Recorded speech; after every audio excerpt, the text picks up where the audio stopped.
Slowly relax.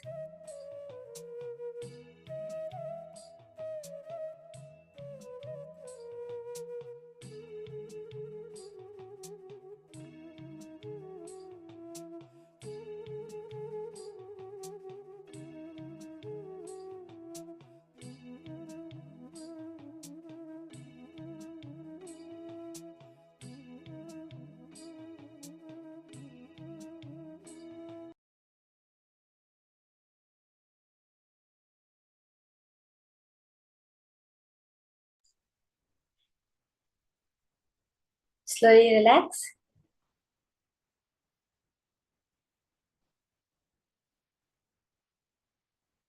Now we're going to be entering into the power manifestation session. That understanding, that cognition now that we have gotten from Swamiji, which is how choice is not actual freedom. There's a very beautiful, subtle point in this, how choice is not freedom, that we have to understand. Let's say that you have a million choices in front of you. Okay? Now, you have the choice of orange, blue, green, yellow, red, white, all of these. The minute you choose one, right? The minute you say, okay, I want to have red color, all the other choices are no longer available to you. Swamiji says choicelessness is freedom. Now, why exactly? See, when you choose one reality, you have already excluded all the other realities, all the other possibilities. But when you stay in the choicelessness, the million possibilities, the infinite possibility is always available to you. The minute you choose one, you no longer have the others. But as long as you remain in the space of choicelessness, all the choices remain available to you. And when you decide to step back, to say, I am not going to decide, I am not going to choose, then Paramashiva himself directly starts choosing for you and running your life. In that space, we're going to enter into the power manifestation. In this round of power manifestation, we're going to be doing the power of storing large information. The power of quantum memory, being able to store large amounts of information in your brain.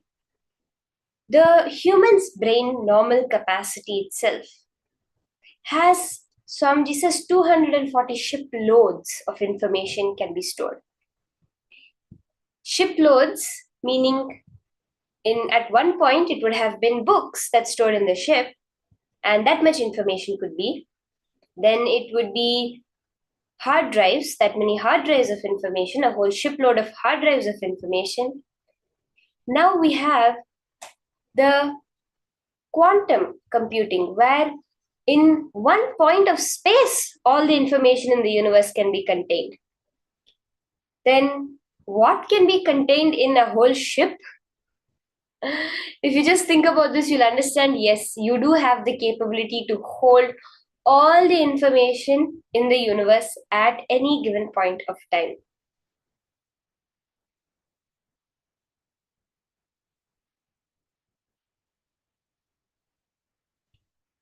Yes, Alexandra, there will be so many unknown possibilities that you do not even realize are there, and you do not even give them a chance to manifest because you decided to choose. You will have maybe there might be so many possibilities that Paramashiva is waiting to manifest for you, but because you chose something, all of those are no longer available to you. That's why when you stay in the space of choicelessness, all of the possibilities of the universe are available to you constantly.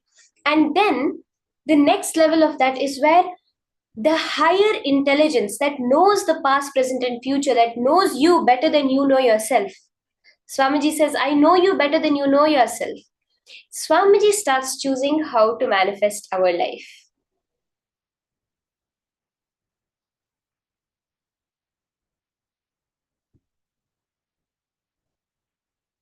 So let's start with the Shastra Pramana. for the power of storing large amounts of information.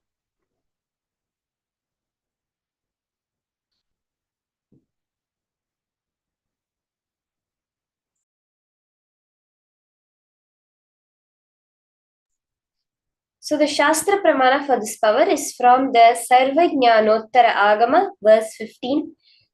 This Agama was given by Bhagavan Paramashiva to Subramanya, the form of Paramashiva that we are experiencing today as Somaskandamurti, along with Bhagavan Subramanya. This Agama was given by Paramashiva to Bhagavan Subramanya. The verse 15 of this Agama says, Evamekatma bhavena samsthitasya tu yoginaha sarvajñatvam pravarteta vikalparahitasya tu. Bhagavan Paramashiva says, within such a yogi who establishes himself in absolute non-dual oneness with Lord Shiva, who keeps himself free from all sorts of differentiating notions, the exalted superpower of all-knowing, Sarvajñatvam, gets unfolded in all its fullness. Very beautifully, Bhagavan Paramashiva is giving us the exact technique, the exact understanding, the science behind the power of Sarvajñatva. Modern science has come to the conclusion, the understanding that all information is actually stored in the field. And only by accessing that field is how we get even that information in us.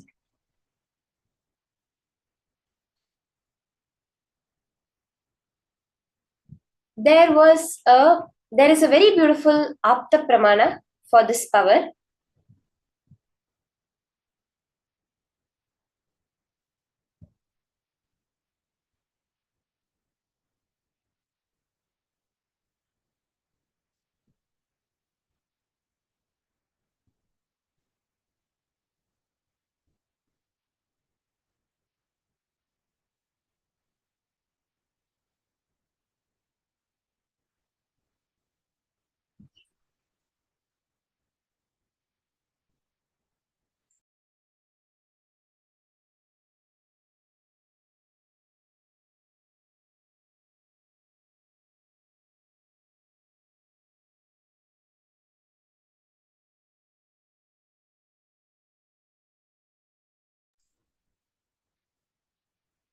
The Apta Pramana for this power, we see the life of Rishi Ashtavakra, who was the Rajaguru of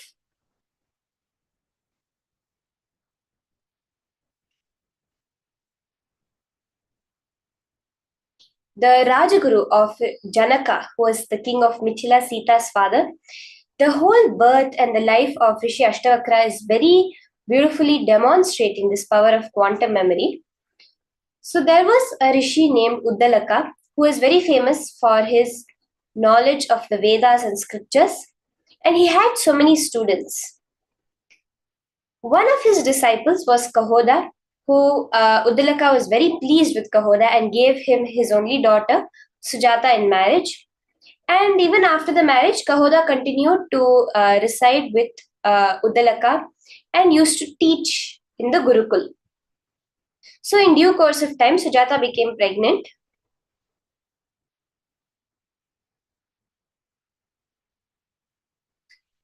She had the habit of sitting near her father and husband while they were teaching.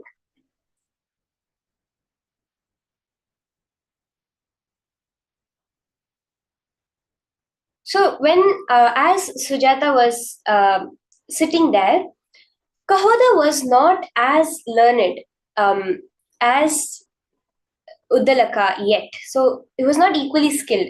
But Uddalaka, who was a great scholar, when he was giving the satsangs, the various discourses, the unborn child had memorized and attained mastery over all the Vedas and scriptures. But then Kahoda, while giving the teachings, made a number of mistakes. And not able to bear these errors, the child started correcting his father from his mother's womb. So humiliated before his disciples, Kahoda cursed his son, saying, "As you insulted your father, may you be born with 8 bends, Ashta being 8, Bakra being bends or deformations in your body."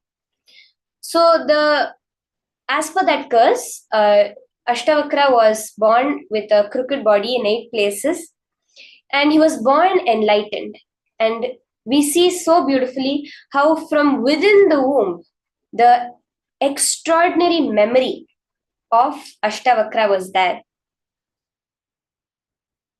There's another very beautiful Apta Pramana for this power of quantum memory, which we see in the Ramayana, which I wanted to just share with all of you. In the Ramayana, there's a character Vibhishana. He is the youngest brother of who we can normally consider the villain, Ravana. And but he was a dharmatma. He was a very pious soul, and he at last came and took refuge at Rama's feet and supported Rama throughout the whole Ramayana war. And there's a beautiful incident that is narrated when he was doing the tapasya to get Brahma's blessings.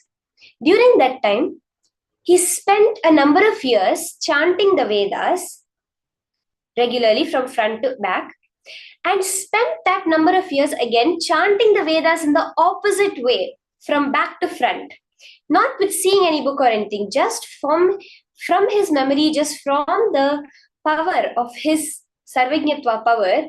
He spent years chanting the Vedas this way, and then the same amount of years chanting the Vedas in the opposite direction. This is like just one very beautiful thing which I had heard about, and I wanted to share with all of you, where Vibhishana's power in his memory was not the Vedas are the most vast scripture that you can ever find, thousands upon thousands of verses. Chanting it forward once and then backward for years is demonstrating this power of having a infinite amount of knowledge. Now let's all also enter into this power manifestation.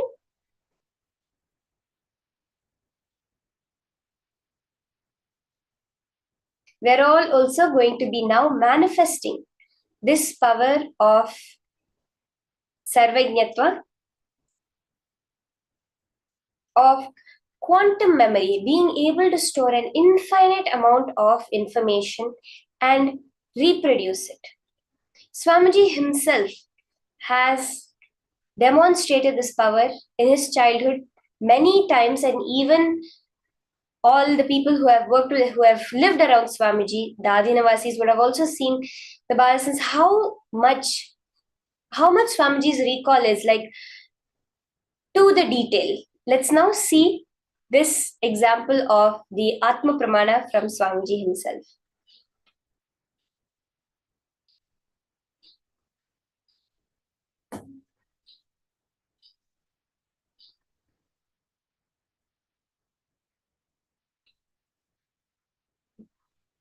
I still remember once that there was a power manifestation. My Guru Kuppammal, she was making me manifest the Yegasandagrahyam. Yegasandagrahyam means listening once and repeating the whole as it is. That power.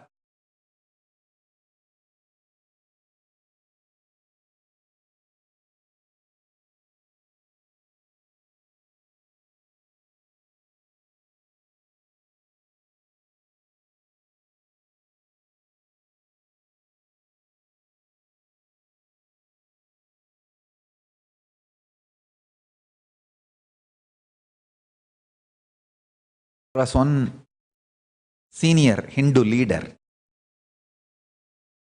who was visiting Tiruvannamalai, and my Guru Kuppammal has taken me to meet him. There she told me that I have to demonstrate this power. I said, your blessings, I'll do it. And that Swami was asked to choose. First he chose Shiva Puranam. They chanted the Shiva Puranam. I repeated the whole thing. Only once they will chant and I have to repeat completely. no one was expecting he will choose a very complicated first Tiruppugal. It was chanted and I repeated just by listening once. முத்தைத்தரு வத்தித் திருநகை அத்திக்கிரை சத்திச்சரவணம் முத்திக்கொரு வித்துக்குருவர எனவோதும் முக்கட்பர மற்குச் சுருதியின் முற்பட்டது கற்பித்திருவரு முப்பத்துமு வர்க்கத்தமரர் மடிவேண பத்து தலை தக்க கணைதொடு மொற்றைக்கிரி மத்தை பொருதொரு பட்டப்பகல் வட்டத்திகிரியில் இரவாத பத்தற்கிற தத்தை கடவிய பச்சை புயன் மெச்சத்தகு பொருள் பட்சத்துடன் ரட்சித்தருளுவதொரு நாளே. பத்தற்கிற தத்தை கடவிய பச்சை புயன் மச்சத்தகு பொருள் ரட்சித்தர் அருளுவது ஒரு நாளே.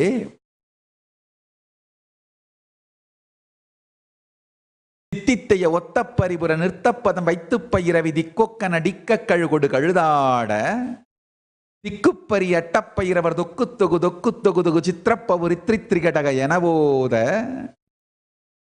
கொத்துப்பறை கொட்டக்களமிசை கொத்து குக்கு குகு குக்கு குகு குத்திப்புதை புக்குப்பிடி என முதுகூகை கொத்துப்பறை கொட்டக்களமிசை குக்கு குகு குக்கு குகு குத்திப்புதை புக்குப்பிடி என முதுகூகை கொற்புற்ற நட்பற்ற உணரை வெட்டிப்பலி இட்டு குலகிரி ஒத்துப்பட ஒத்துப்புறவல பெருமாளே.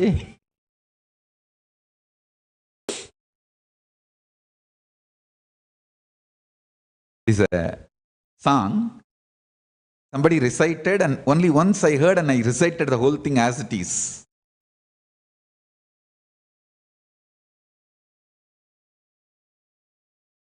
It's one of the beautiful song on Subramanya.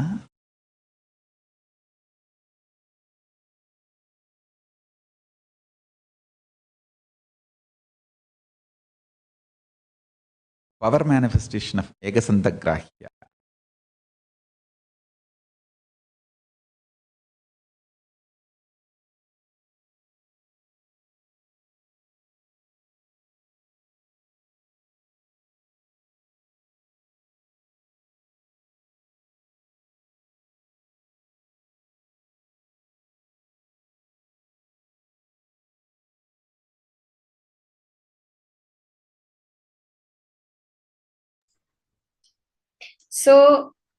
So beautifully we saw that demonstration from Swamiji himself of this power of Ekasantagrahi, of quantum memory, how just being able to store so much information. And I've heard sharing so many times from so many people how just Swamiji knows where everything is. He knows each and every adinam, each and every ashram, how many cups, to that detail. How many cups are there in each and every adinam around the world. Swamiji has all that information stored in just that quantum memory, just through the power manifestation. Now, for this first round, we're going to be doing a set of images. Okay, we're going to all be sitting and watching the screen. Okay, watch the screen through your third eye. There is going to be a set of images projected, and after the whole thing is done, you're going to note down the names of all the images you saw. When you're looking at the screen, just be in the space of unclutching. I'll tell you one very powerful way to do this. Put your complete attention on your third eye. Let your awareness either be in your Sahasrara or in your third eye. When you do that, automatically the thoughts drop and all the information directly goes in. Actually, when a child is before the age of 7, they are in a brainwave state called theta brainwaves. So within that few 7 years, you have to learn so much: social habits, patterns, how to interact with people, how to talk, how to walk, how to brush your teeth, how to eat your food. There's so many things they have to learn, right? So they have a certain brainwave pattern called theta brainwaves. At that point, there's no filter. Everything they see immediately goes in. Actually, we all have this capability. Even now, everything you're seeing is stored in you, but you're not having access to it. Why? Because you are the one projecting it out there ultimately. See, all the universe we're seeing, all the world we're seeing is just an extension of us. A projection on the space dimension of Paramashiva through us. Now we just have to access it. That is all we're doing through the power manifestation. So put your complete awareness on your third eye and intensely look at the screen and see the pictures that are going to be flashed now. Okay, we'll have a few seconds on each picture, and then at the end of it, we'll have a few minutes to note down whatever they recall through our third eye. Whatever third eye is recalling, we'll write it down. Let's start.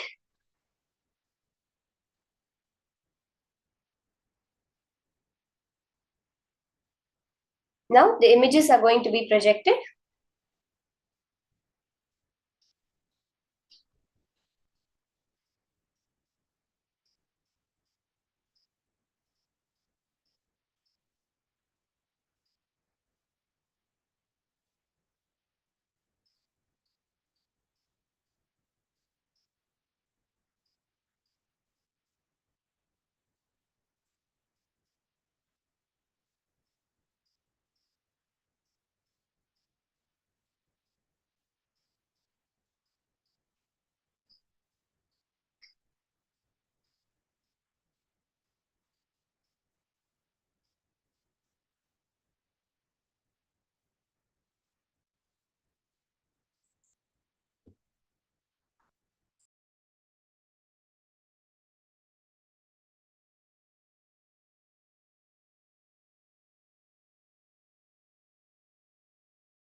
Okay, now you can start penning down and post in the chat all the images that are coming back to you through the third eye. Okay, write them in the order. Let's see how many images we can get in the exact order. Just visualize Paramashiva, hold Paramashiva. Do not try to do it like a logical process. Oh, okay, this image comes. Okay, that image comes next. No. Oh, I remember this. This comes first, so that comes first. No, don't go like that. Just connect to Paramashiva, connect to Swamiji, and let your third eye tell you what the order of the images are. Now, this information is already stored within you. It is just that you need to access it. That will happen through the third eye. And once you have written down, you can post it in the chat. You can chant the Mahavakya. Let the images come to you. Do not try to remember it. Let them come to you. Let your third eye give you the answers now.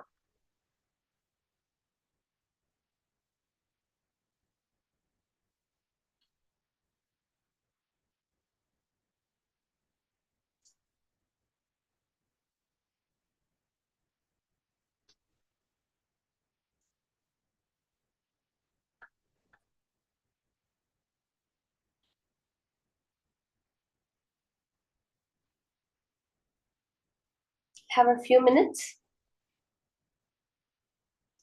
to finish writing down.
Okay, let's verify now. All of you who did the manifestation, you can now type down in the chat and put your answers.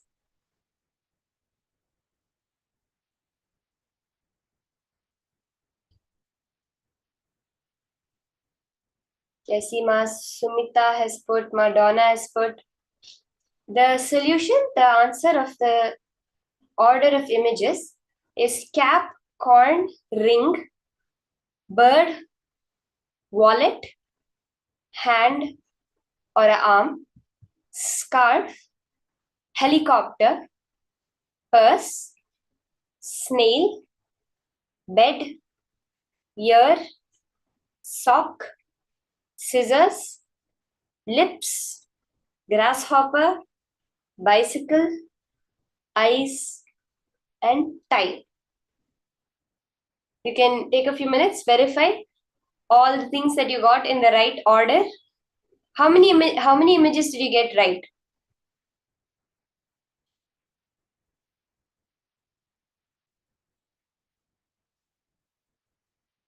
Out of these 19 images? Okay, Ma Amsakala got 11. Ma Yogamalar got 11. How many in order, Ma? You can post how many you got and how many in the exact order that you got. Wow, Ma Geetanjali got 17 right. 17 out of 19. That's awesome, Ma. How many in order, Ma? 17 you got in the exact order?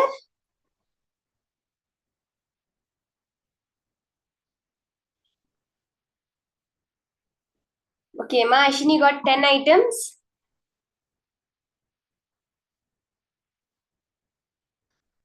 Oh, wow, Ma Geetanjali got 14 items in order. That's so good. That's awesome. Okay, Ma Yogamalar got 7 in order.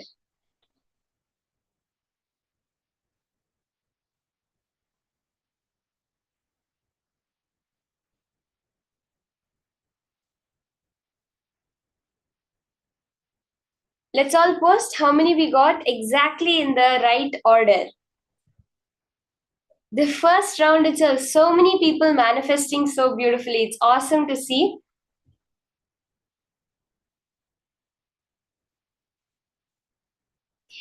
We are going to be in the further rounds going to larger number of images also.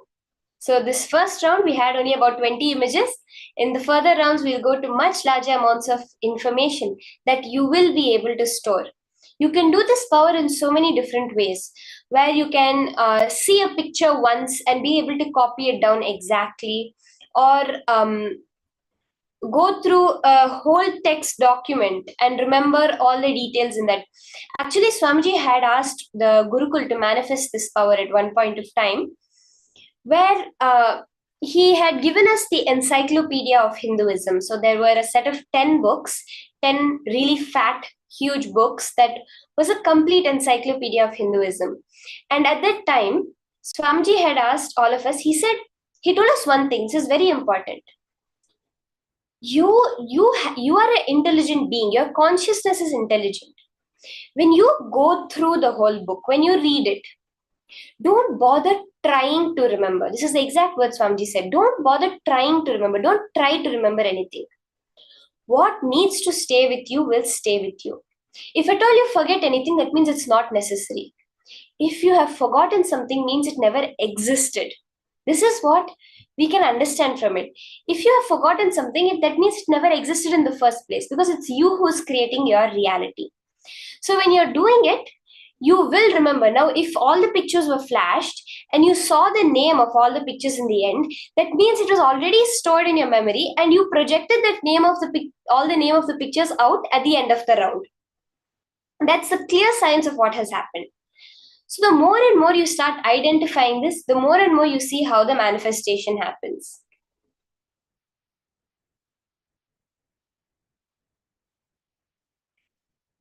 This power manifestation that Swamiji is giving us, in so many ways, the way you manifest it, the way you play with it will make the powers manifest more and more. Now, we're going to be entering into the next session, which is the exact understanding, the exact cognition behind how all the powers manifest, especially we can see it in this power of being able to store large amounts of information. Now, our own binary logic, our logic will tell us that if I have to learn something based on our school days, based on the conditioning, I have to learn, I have to study it this many times, and even still I may forget it. I have to do this much work, and then I may be able to remember it. But Swamiji says, no, you are a multi-dimensional being. In this round, we're going, in this jnana, in this powerful cognitions from Swamiji, we're going to be understanding about this multi-dimensional activity, what it is and what it means for all of us. Let's now listen to these powerful cognitions from Swamiji himself.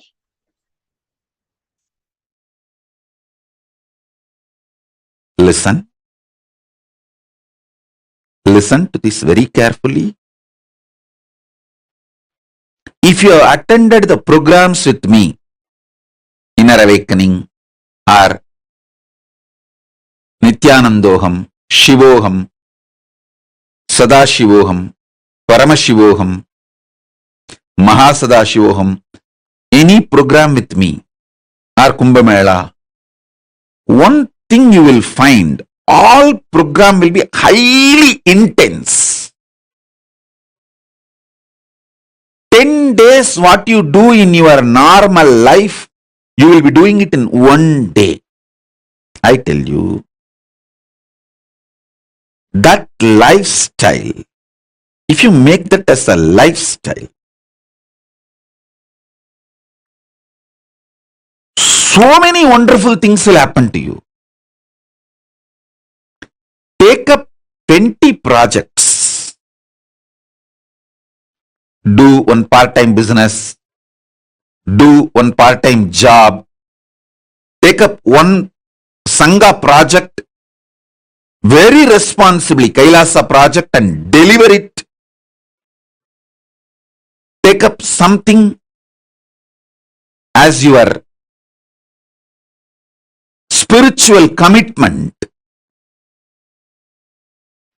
to KAILASA. Like this, just take up multiple projects.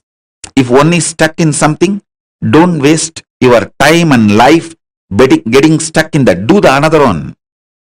If that is stuck somewhere, till that is clear, do the another one. I have 100 projects in front of me, live. If one is stuck somewhere, I will not be keeping quiet. Immediately attending, let me attend to the next. Okay. So I'll ask, what is going on there? Like this, 100 projects live will be in front of me. If one is stuck, I'll work on the another. If one is stuck, I'll work on the another. Whoever is involved, interested in this kind of a lifestyle, I keep them directly connected to me. If you are directly getting instructions from me, the team, the 100 projects team, then be very clear. You are verily part of me. I tell you,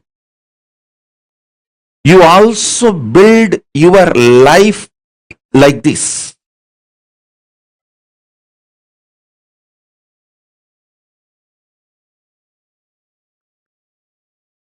The residues, hangovers related to sex, sleep, food, all these three is one and the same. All these three will just evaporate. You will enjoy the real food, you will enjoy the real sleep, you will enjoy the real sex, but you will not be having the hangover. If you make yourself active, alive, pick up multiple projects without fear. If you attended any of my program, whether Shivoham, Nithyanandoham, inner awakening, or Sadashivoham, Mahasadashivoham, Paramashivoham, directly physically conducted by me, you would have seen 10 days what you do in your life, you will be doing in 1 day.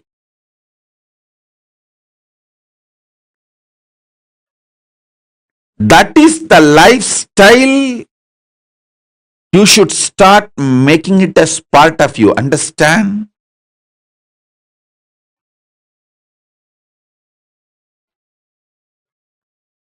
It is all about sitting for a few days and organizing yourself. The gadgets you need, the schedule you need, and courage you need, confidence you need. Just for a few days, you need to sit and organize. Maybe a week. But once you organize yourself, at least 25 projects. Decide you are a Paramashiva, so you have 25 heads. You should do at least 25 projects. In my case, I decided, I am Paramashiva, not just with 25 heads, 75 eyes, 50 hands. So I will do hundreds of projects.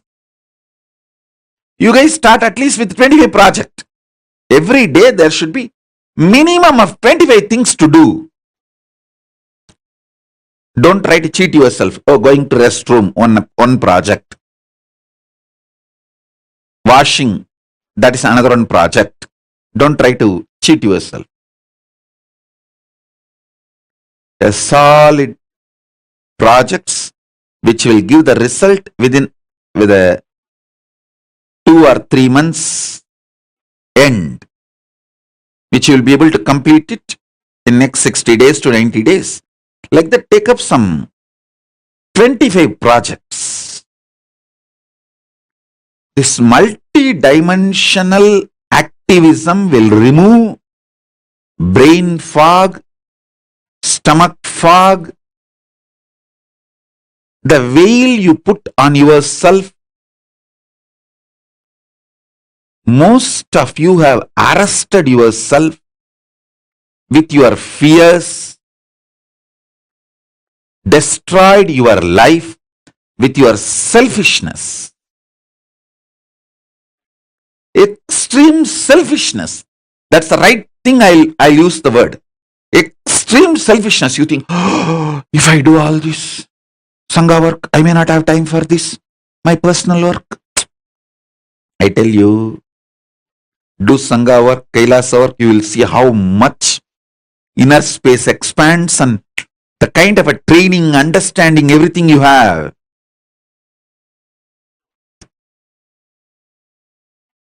You will be so alive, so active. I have seen how the active parents make their kids' life amazing, and how criminally negligent parents make their kids' life hell.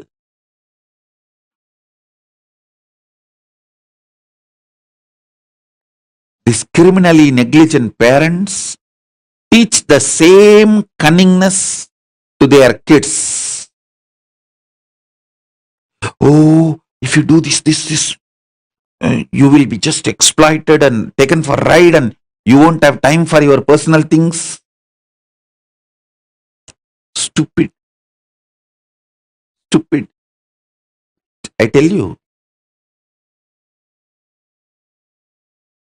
this active lifestyle takes away tons of sufferings.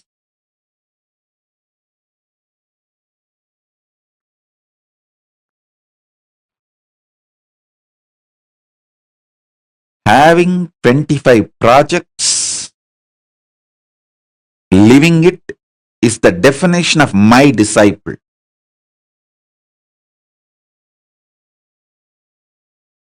That's what is the meaning of having 25 heads.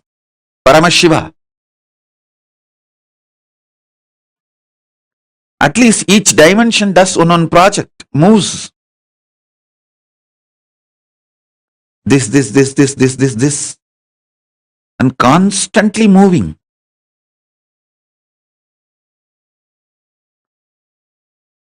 If you are living in your home,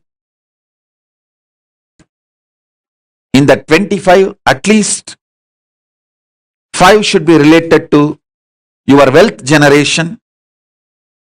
5 can be your pleasure.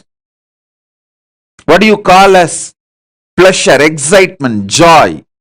Your romance life. At least 5 should be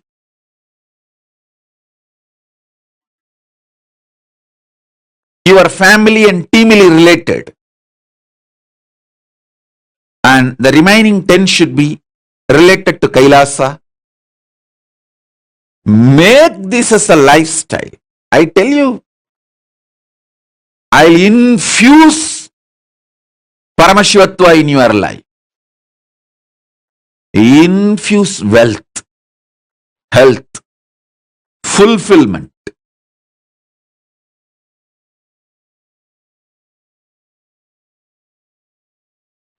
What you do normally in 10 days, make it as a 1 day life.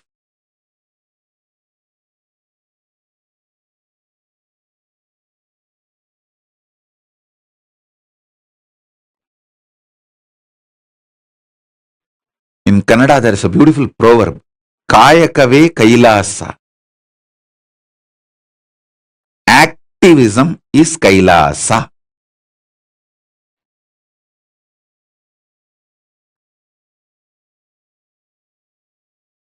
Make the life active.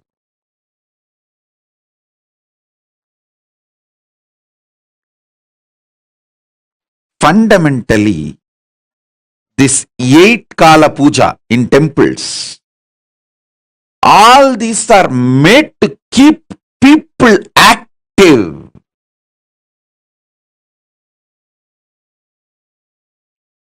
This 8 Kala Puja, 6 Kala Puja, all this, I tell you, any of our temples starts doing 8 Kala Puja a day, the whole people, the ecosystem connected to the temple will be flourishing because they will all learn this Paramashiva lifestyle.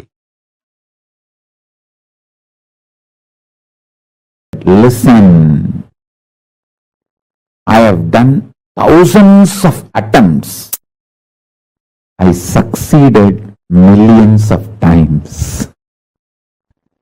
I have done thousands of attempts. I succeeded millions of times. I might have failed hundreds of times. You may not understand this calculation. How? 1000 attempt, hundreds failure means, 100 failure means, then it should be 900 success. That is what is your logic. No. The logic of life is not mathematics of your mind. When you attempt 10 times, 5 times, if you have failed, 5 times you will be successful. In that level, your logic and the mathematics is one and the same.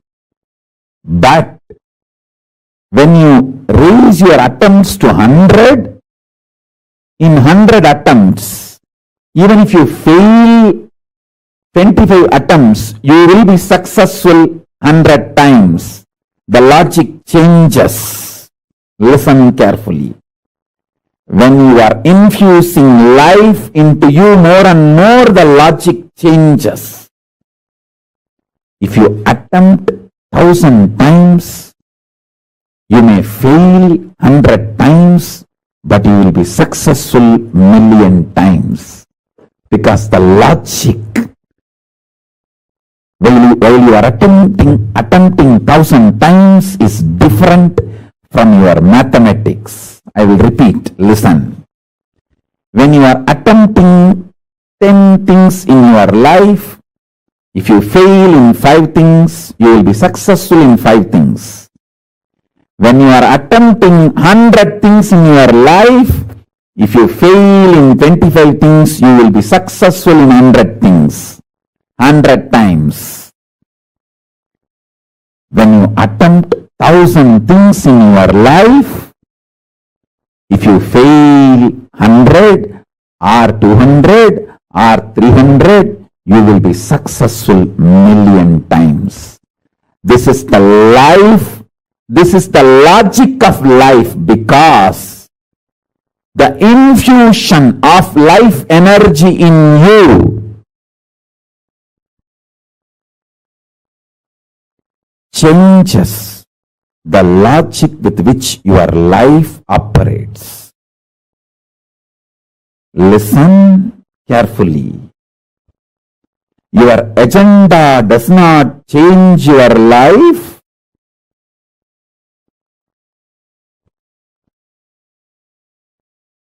Your consciousness changes your life. I am here to change your consciousness. Stop attempting 10 times. Stop attempting 100 things.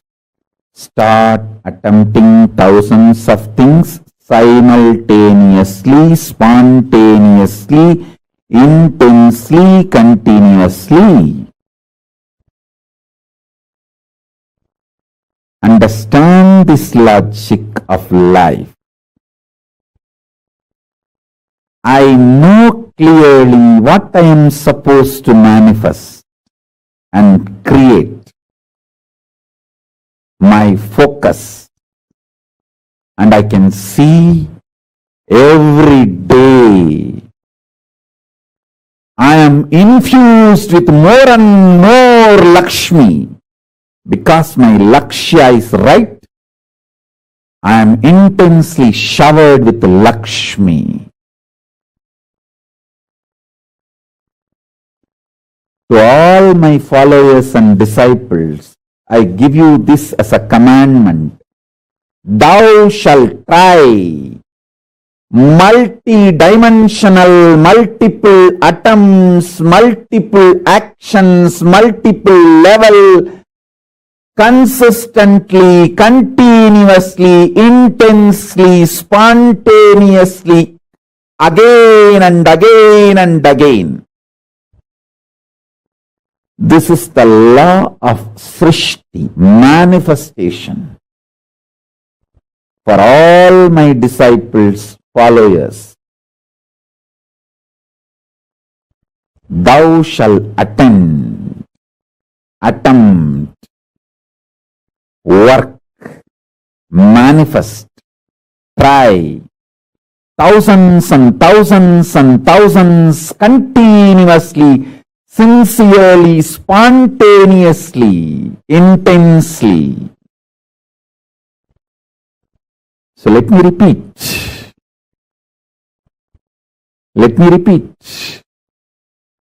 If you attempt 10 things and fail in 5 things, you will be successful in 5 things. If you attempt 100 things at a time and you fail in 25 things, you will be successful in 100 times, in 100 things. If you attempt 1,000 things, if you fail even in 500 things, you will be successful in million things and million times. This is logic of life. The logic of life is not maths of your life. Statistics of the life is different. State of life is different. What you think as statistics applies only to the lower existence. The state of Paramashiva.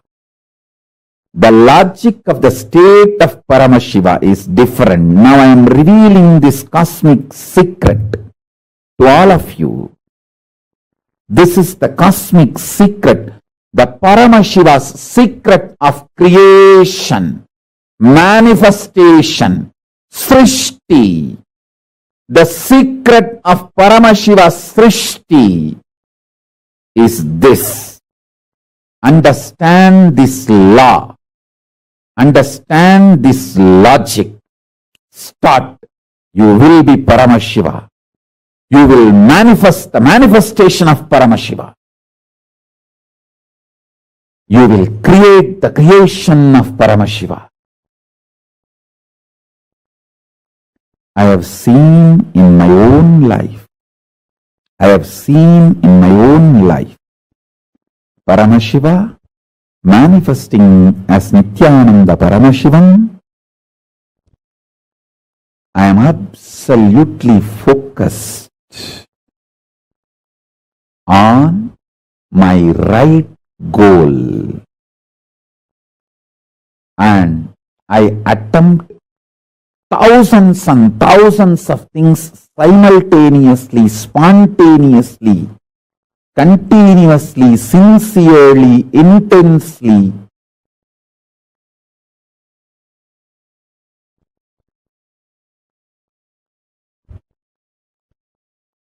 Uncompromisingly. So, if I attempt 1,000 things, even if I fail in 500 things, I am successful in millions of things. When I realized this logic, creation became joyful. There is no frustration. There is no tiredness. There is no dullness. There is no boredom. There is no anger towards universe. There is no frustration towards universe. There is no frustration towards life. There is no life negativity, because I am seeing, I am showered intensely more than I even tried. I only attempted 1,000 things, but I am successful in million things. Then why will I have any anger towards life? I am eternally grateful. I am fulfilled, overflowing. This is the secret of creation, Srishti in life. All my disciples who follow me, who consider me as your guru, master, guide, teacher, friend, philosopher, all my followers, anyone who has a sympathy, love towards what I am teaching, this is the commandment of Srishti for all of you. Thou shall continuously, spontaneously attempt thousands and thousands of things, intensely, sincerely, consistently, continuously.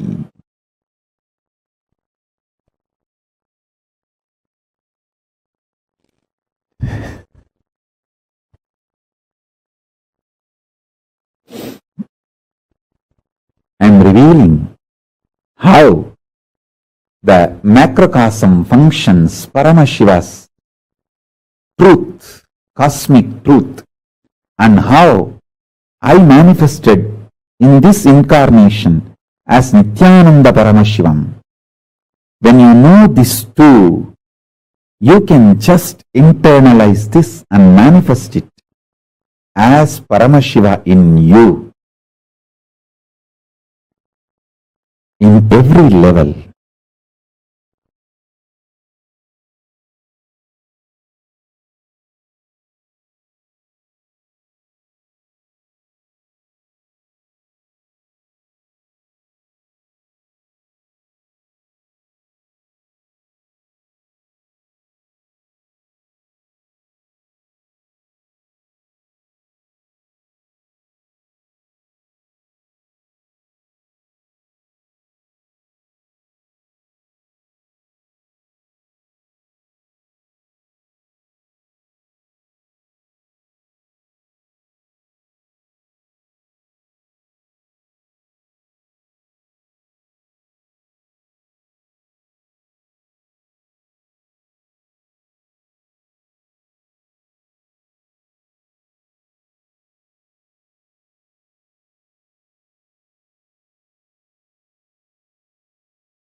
what Swamiji revealed in this, through this one satsang, is a very, very important truth for all of us to understand. The way Swamiji explained, right? Many times we all carry this constant powerlessness or incompletion in our inner space, and letting that constantly manifest outside. We limit our own possibilities to ourselves by saying, okay, only this much I can do one at a time. This is all I can do. This is all I know. This is how much I will do. We put all of these sort of restrictions to ourselves, and we stop acting, we stop responding to life from the multidimensional being that we are. And instead, we all stick to the same single understanding in life, saying, this is all I can do, this much only I can do, this is all I know. That's all. We just stick to that. And we stop expanding in life. See, understand, the biggest, the most worst thing that you can do to yourself is putting yourself in the delusion that you can only do one at a time. Swamiji actually tells Swamiji will tell us that is the biggest poison that you can insert into yourself. Because the moment we put that, right, we cut off the possibility of us exploring our own capabilities, let alone doing it. Even exploring, we'll just deny to ourselves. We'll just say, oh, I know it's not going to be possible. Before even trying, we will decide and deny that possibility to ourselves. That denial that we do to ourselves is what is the biggest crime that we do against ourselves. Are you all understanding? So every one of you that are here, we are all naturally multidimensional beings. Inside of ourselves, we have this multidimensional activity. We have this multidimensional possibilities of our own self, which we largely deny to ourselves. Only when you manifest, or only when you acknowledge and attend to your paths, which can be manifested continuously from outside, that multidimensional activity is simultaneously, spontaneously doing multiple things, is your natural way of consciousness. But stop believing that, your mind can only focus on one thing at a time. That is the biggest lies that you can tell to yourself. Swamiji gave a very simple logic, right? When you are attempting 10 things in your life, if you fail in 5 things, you'll be successful in 5 things. When you're attempting 100 things in your life, if you fail in 25 things, you'll be successful in 100 things, 100 times. When you attempt 1,000 things in your life, if you fail in 100 or 200 or 300, you will be successful 1,000,000 times. That is the logic of life. The more you take on, the more you expand, the more you take on, the more you expand. The more you take responsibility, the more powerful you become. After that, it doesn't go in a linear way. It just exponentially multiplies. Understanding? Let's all do one very quick exercise. Every one of you write down how many times in your life you have decided you will not do, and you stop taking projects, you stop taking responsibility because of your simple fear that you're afraid that you will not be able to do it. Just organize yourself. List at least 25 projects that you can do right now. Don't worry about, oh, do I have the resources? Will I be able to do it? Don't worry about all of that. You just do this. List 25 projects that you can. Come on, write. Every one of you, please write down.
Yes. Please relax. How many of you have finished writing? See, many times we all, fundamentally, we all believe that we all need not have any external, we all don't have enough capabilities. Without external support or external resources, we cannot manage so many things. We can only do one at a time, etc., etc., etc. We carry so many ideas and perceptions and judgments inside ourselves. Most of the times, even the most simplest of things that we have in front of us, we don't really understand, we don't really cognize, we don't really look at it from the perspective of how I can do multiple things at the same time. Yes. Now, have all of you finished writing down? 25 projects have you all listed down? Any 25 projects? Okay, great. Thank you, Ma Geetanjali Khanna and Ma Hongli Wong. That's right. Ma is asking, how do you remember things for a long term, not only short term? See, there are two parts of our memories, okay? So the moment you see something, the way you process it, the way you observe the information, how you grasp it, how you process it, and then how you experience it, right? How you basically how you store it. Now, most of the times we carry so much of friction or gap with our incompletions and us. We have so much of resistance to remember things. How many of you have noticed many times, like for example, if I give you a 400-page book, and if I have to, and I tell you it's an update on a project, how many of you will feel like, oh my God, I can't handle this load. It is just too much for me. And I will not be able to remember. I'll not be able to process so much of information. How many of you experience that type of resistance in you?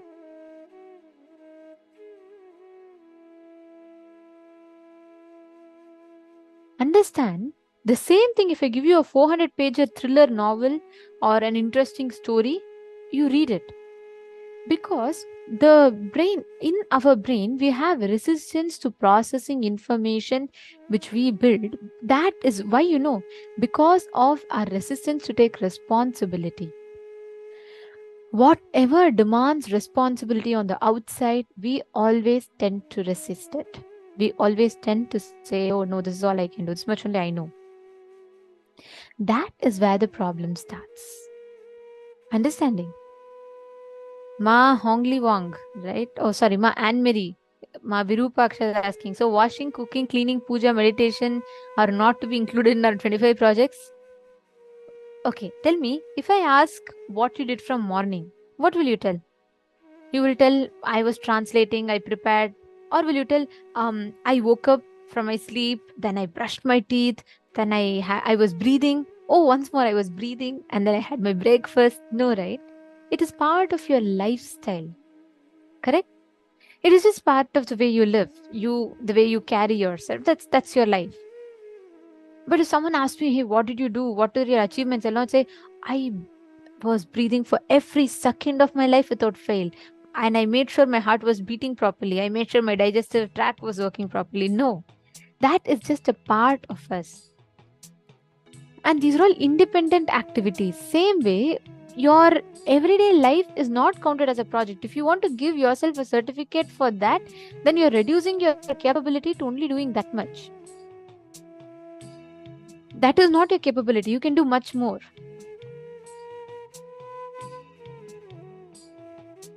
Understanding?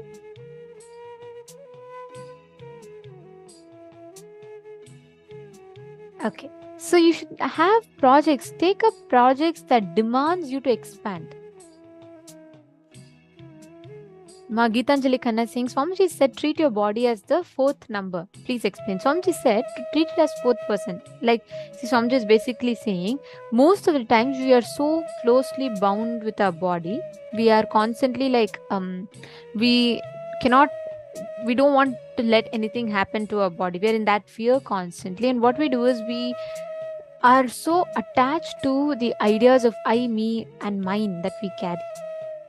If you just work on it, understanding that it is like a third person, means it is also one more thing you should take care of, but that is not your only goal in life, then you will start focusing on the most important and bigger things,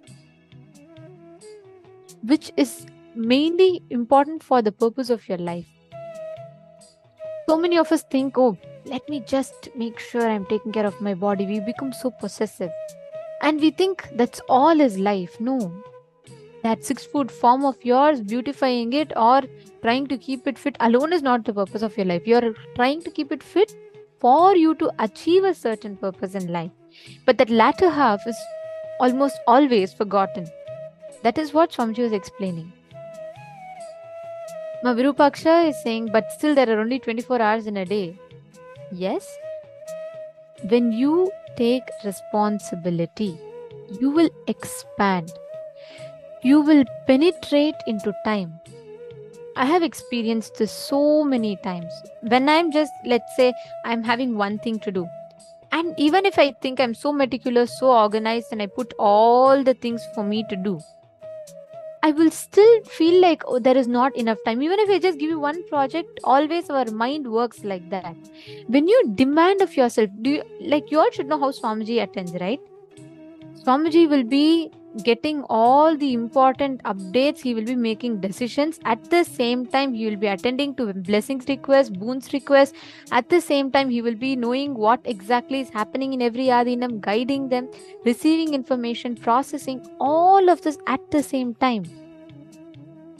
That is the way Swamiji is. He lives in his multi-dimensional being.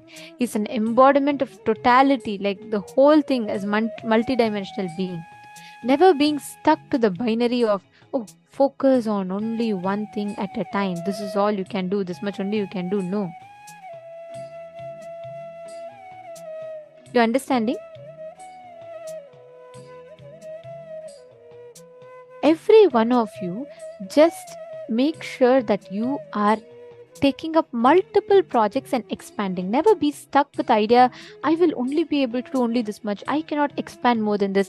The moment you tell that, you are cutting off your own wings. You're cutting off your ability to do more without even exploring.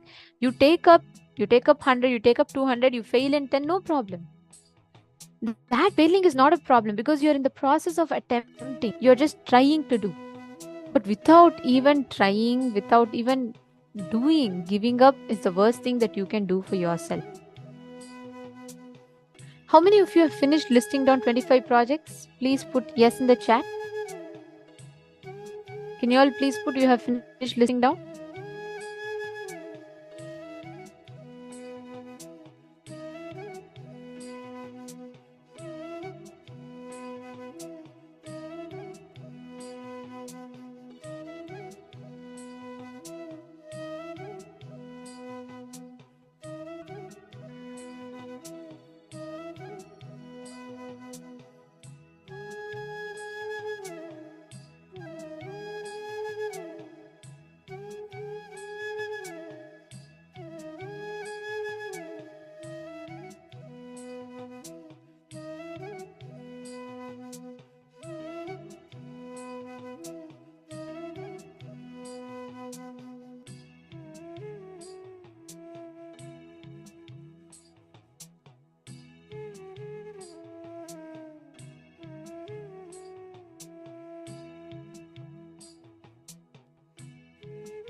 Yes. Now, Isk, right? You had asked about how you can enlarge your memory, how you can process a lot of information and keep it together. See, the first thing that happens when you expand your inner space from completion is your ability to remember large amount of things in your inner space. How many things that you can store in your inner space? If you see Swamiji, amidst all the other things, running a nation is not a joke, right? Swamiji is running a whole nation, all the projects that happens across the globe and all the Kailasas around the globe, the services that they're doing. And at the same time, Swamiji will remember and Swamiji will follow up with any devotee who is sick. Like if a person, let's say a devotee is sick in Los Angeles, Swamiji will check whether that person has been taken to hospital, has that person been attended to, is he taken care of. Swamiji will heal, sit, connect and settle. And at the same time, Swamiji will also be remembering the number of glasses that is there in one remote Adinam, in one remote village in India. Swamiji remembers everything. Why? Because there's no clutter in Swamiji's inner space. And what does that mean? See, most of the times we are so busy in our inner space. Like, for example, right now, I can see all of you are physically here. But so many of you are busy with something running in your head.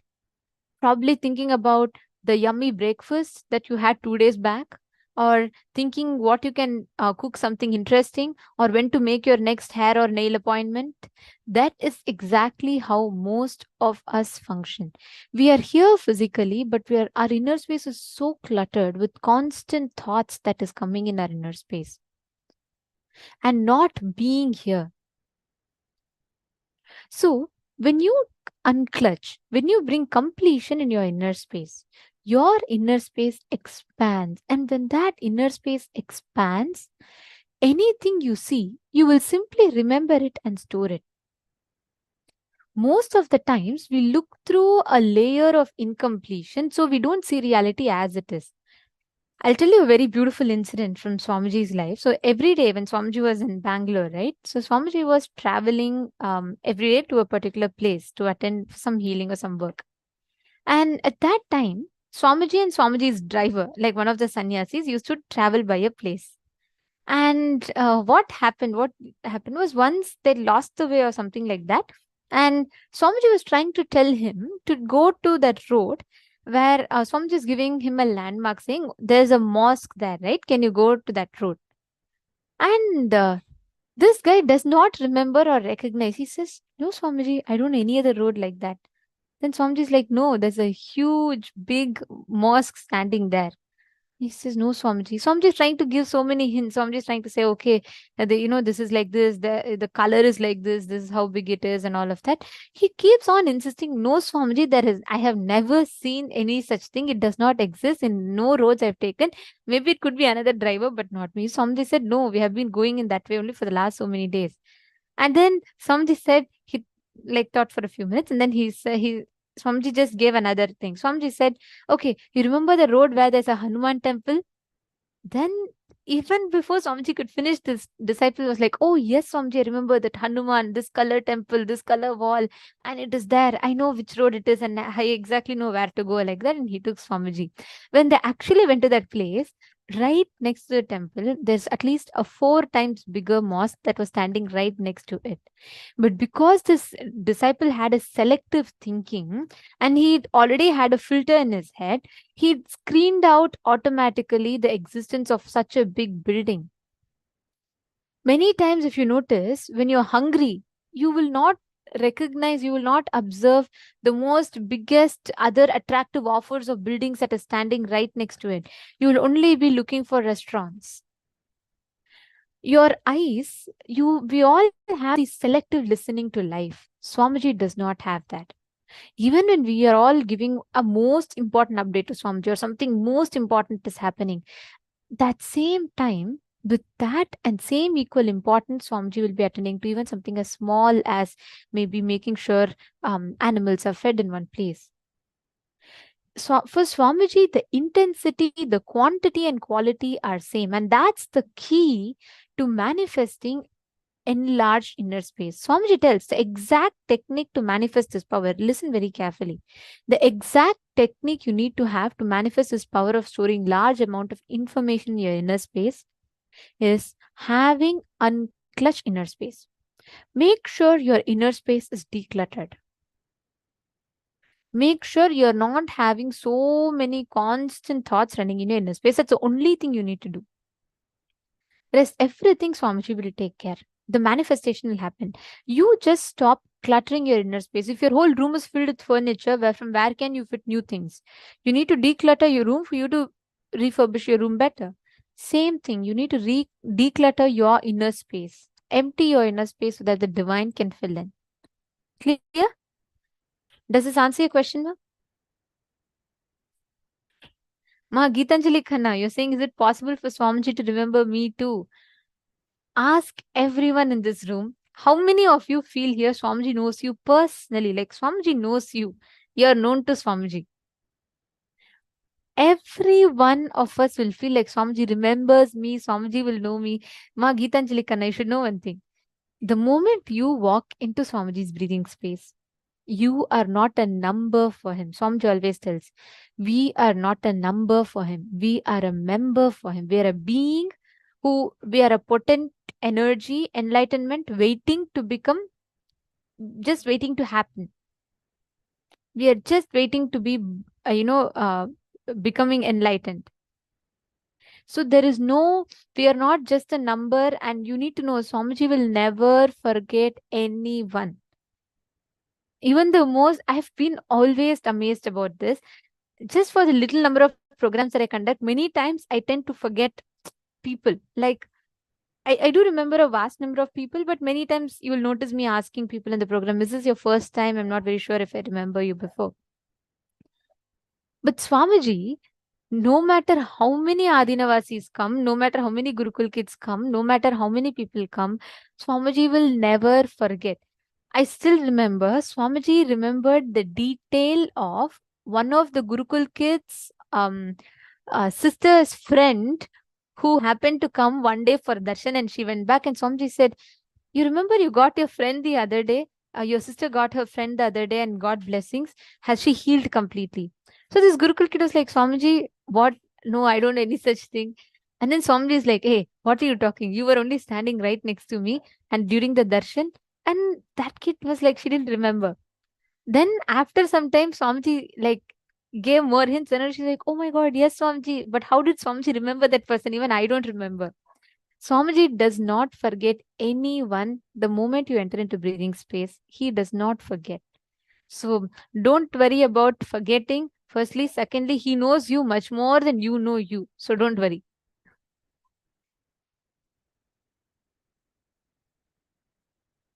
Yes, absolutely, Mahapriyatma Sarupini. Swamiji does not remember, Swamiji does not forget. Not just he does not forget people, even things, even the smallest of tasks. For the amount of projects, if you see from a human perspective, right? For the amount of things that Swamiji has to digest, the information, the number of decisions Swamiji has to make. Each of us go and ask our life decisions to Swamiji. We say, Swamiji, do I take up this job? We ask our relationships decisions to Swamiji. Swamiji, do I marry this person? Swamiji, do I take sannyas? Swamiji, what do I do to get enlightened? Each of us, it's our life decisions. And at the same time, people will be asking Swamiji, where should I put this pillar in this Adinam? What should I do for the Annadan? Right from the number of what number of meals should come, the temperature of the meals, all of it Swamiji simultaneously manages. But the beautiful thing is, I have never heard Swamiji utter the word, I forgot. It is simply not possible in Swamiji's inner space. Because he remembers, he just stores so much of information. Like, I have to tell you this one incident. Even Ma Shamba will remember this. When we all used to be in Gurukul, right? We all had a huge library in Chitsaba, and we all used to spend time there. And when Swamiji is physically in Bidadi, Swamiji always walks around the campus and he visits every department, and by department, Swamiji will do rounds.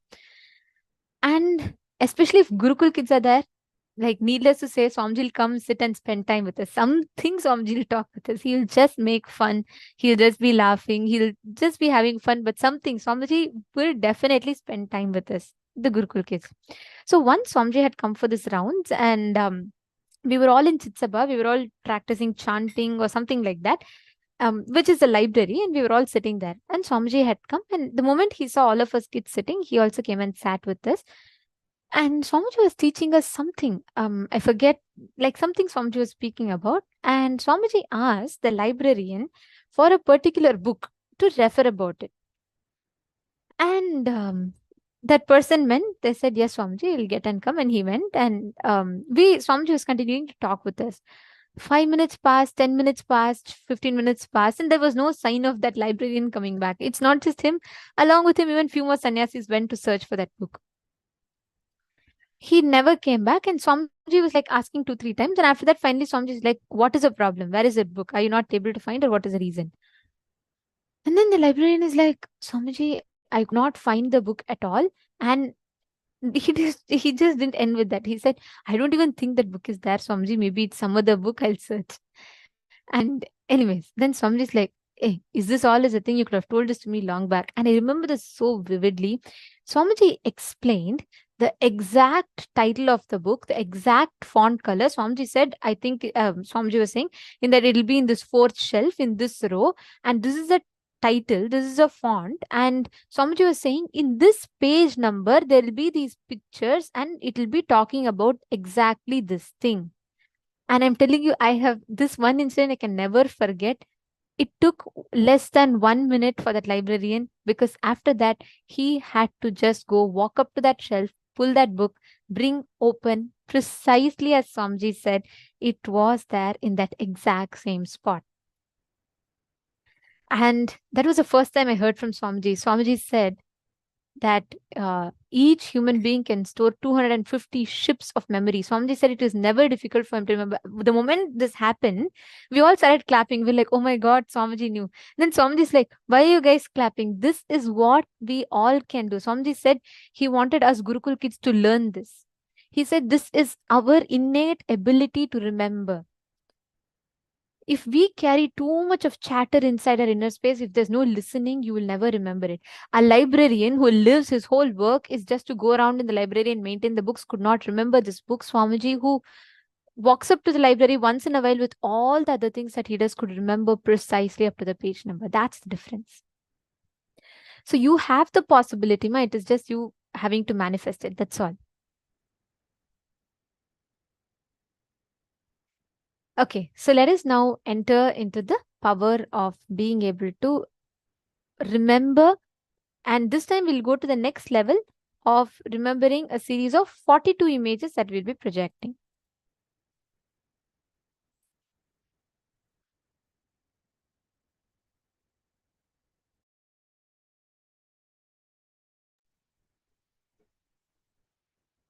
In the previous round, what we did was just 20 images. We started with 20 images. We had such phenomenal happenings. So many people were manifesting it.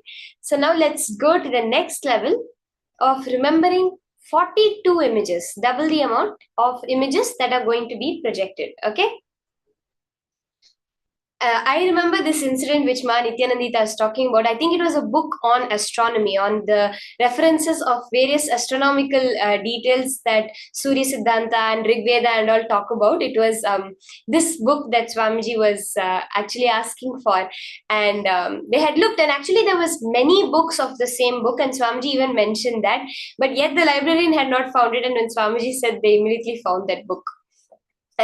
This was like, I remember this incident also very clearly when Nithyananda was sharing how Swamiji just exactly knew where the book was, and even the page number. That was a book that I think I had started reading some time back, but the way Swamiji like just point out the exact page number of the book was like next level itself. And then the best part was Swamiji said this is a possibility for every one of us. It's not that, oh, he's an incarnation, he can do it. No. This is not even at the powers level, actually, if you see. It's the regular capability of every human being. As Swamiji says, these powers are not superpowers. They are naturally super. They are not supernatural powers. They are not something that is beyond the natural capabilities. By their nature itself, they are so awesome. They are so super for us all to manifest. So let's start. We'll have the series of 42 images projected. Again, look at it through your three eyes.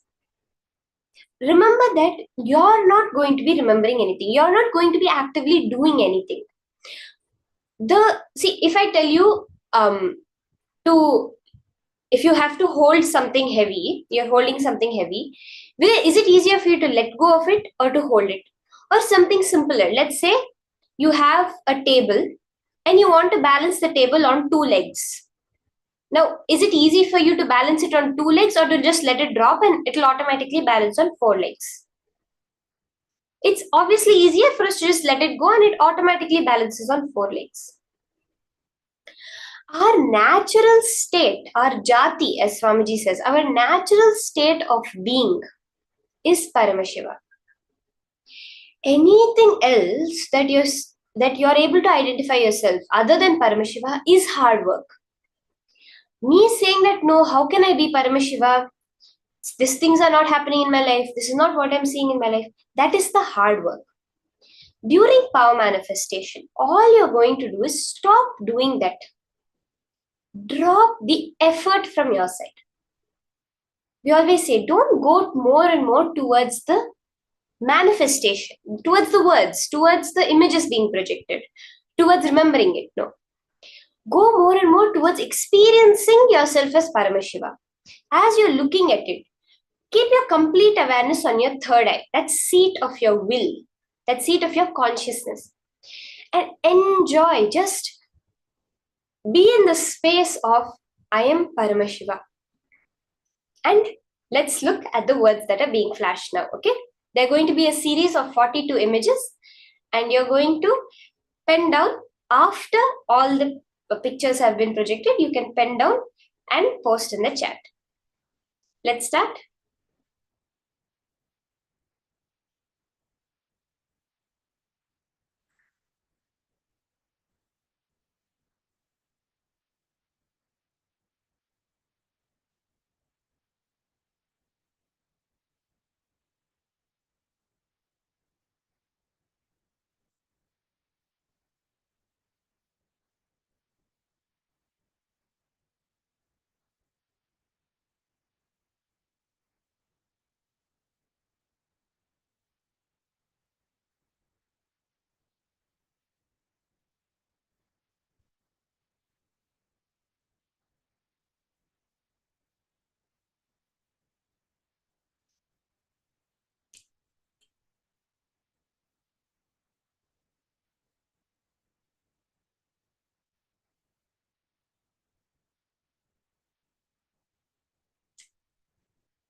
Now,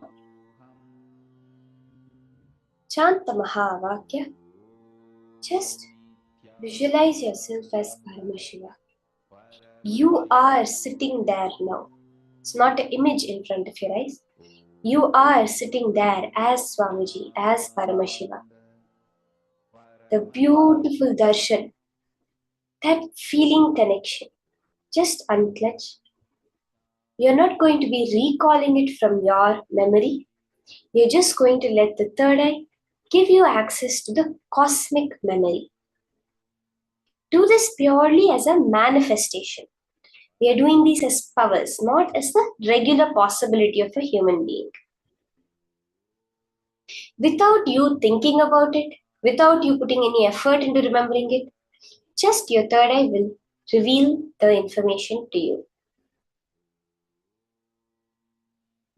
You can pen down, take a few minutes and pen down as many words as you're able to remember, as many of the images as you're able to remember.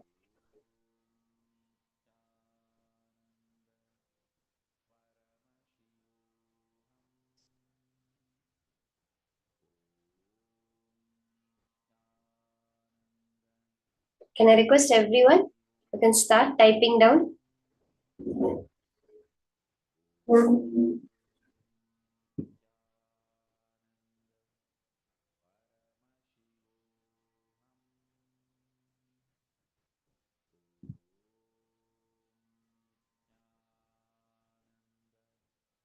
Just let your third eye tell you the answers. Again and again, remember. You are not remembering here. Paramashiva is telling you what was just shown. See, even now the information you have is actually not stored in your brain.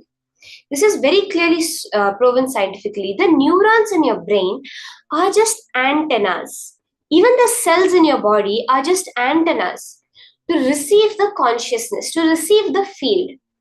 Each and every memory you have, if they see the memory of the color red, where is it stored? Or the memory of your 4th birthday, where is it stored? They're not able to find it in the brain because the memories are not stored inside your brain, it is stored in the field. Just that neurons are the antennas that are receiving that field. Like how on your TV set you have the antenna which receives the signal and translates it to you as information. Now, what you're doing is instead of associating yourself with that small field of information you have created, you're associating yourself with the field of information of the cosmos. Everything available in the cosmos is now going to be available to you. Okay, let's all now post in the chat whatever we typed down. Can I have all the participants? Mistake.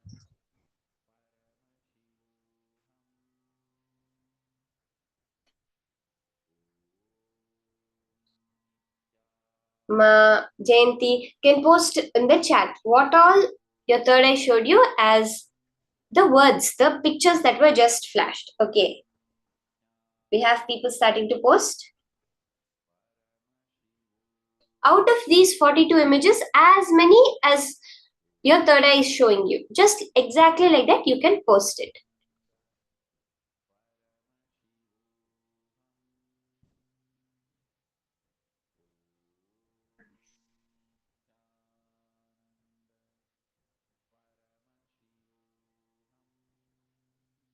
Ma Bhavati.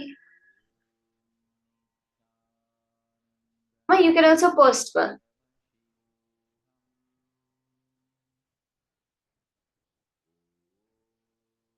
Ma Vera Agostino. Just post whatever your third eye is showing you. You can just exactly like that post it in the chat.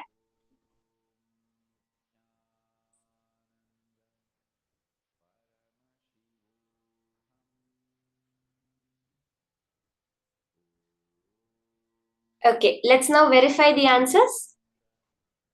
Let's take a minute to verify what were these 42 images. Now, as I read out the 42 names, you can look through your list, note down how many you got correct and how many you got exactly in order. This is the important part. In the exact order, you will be able to see the recall happening. You'll be able to see Paramashiva showing it to you. Let's now verify.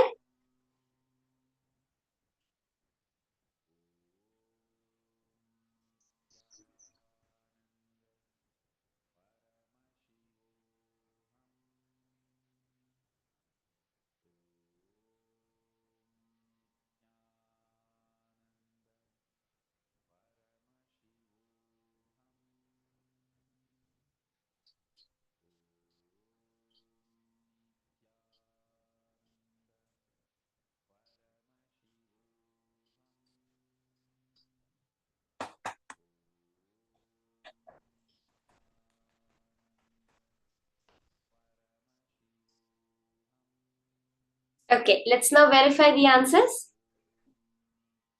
Let's see what are the list of 42 images that were just projected. I'll read it out and you can go through your list. Okay, I see Ma Antusaha, Ma JNN. Many more people have started posting. Okay. Necklace, shoes or heels, foot, gloves, bow tie, butterfly, belt,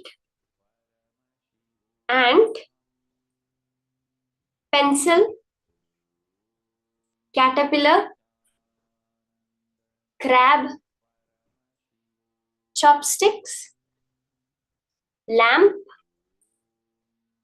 tongue, blender, alligator, bowl, watermelon, hat, ice cream, seahorse, turtle, starfish, camera, goggles, ball, rooster, octopus, horse, seagull, hot air balloon, dolphin, seal, the animal seal, skateboard, fireplace, a tank, lion, calculator, helicopter, and pen.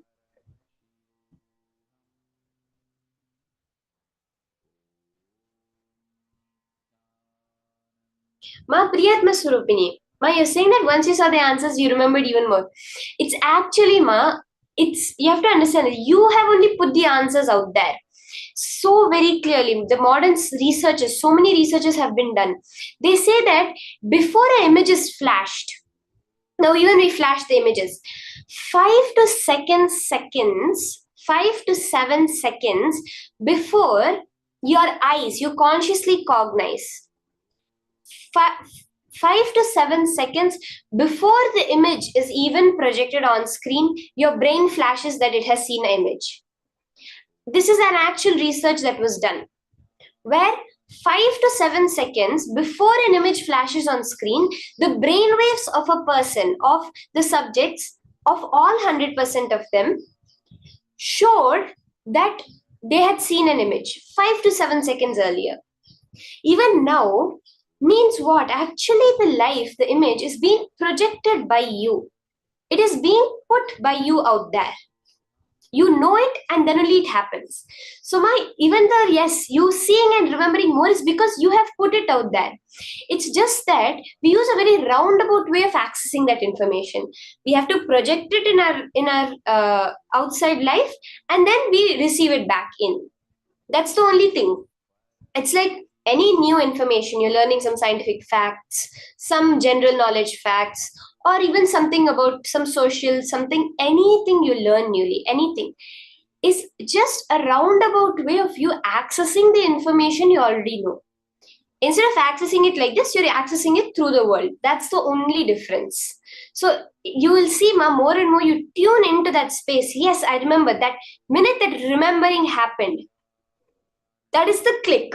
When you tap into that, you will see how even during the power manifestation, the numbers increase.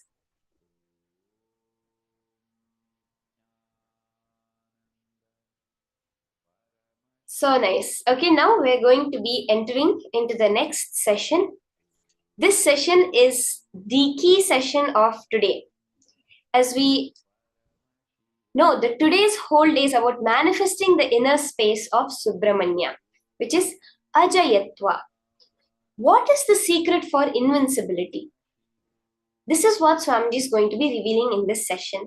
Let's now enter into these powerful cognitions on Ajayatva, invincibility from Swamiji himself.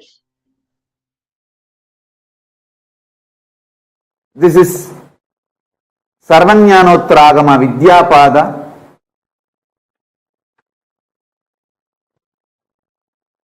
first verse, Tripadartha Vicharana Prakaranam. Detailed exposition on the three categories Pasupasa vidanam hi Shrotumichchami tattvataha Samyoganjat tesham Katayasva maheshwaraha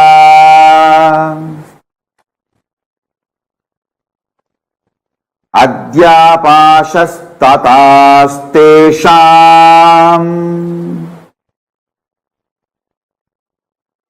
Jivatyastu kintu vai Kepashako phalat komala prokta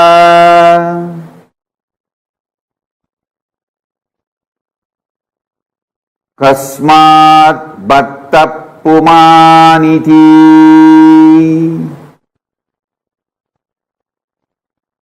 Kepashako malaprokta Kasmat bhatta pumaniti Patischakim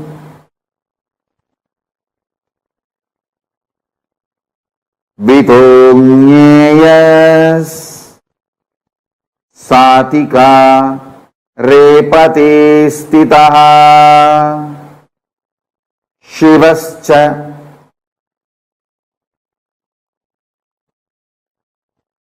Kidrisha Prokta Yotikara Vivarchidaha.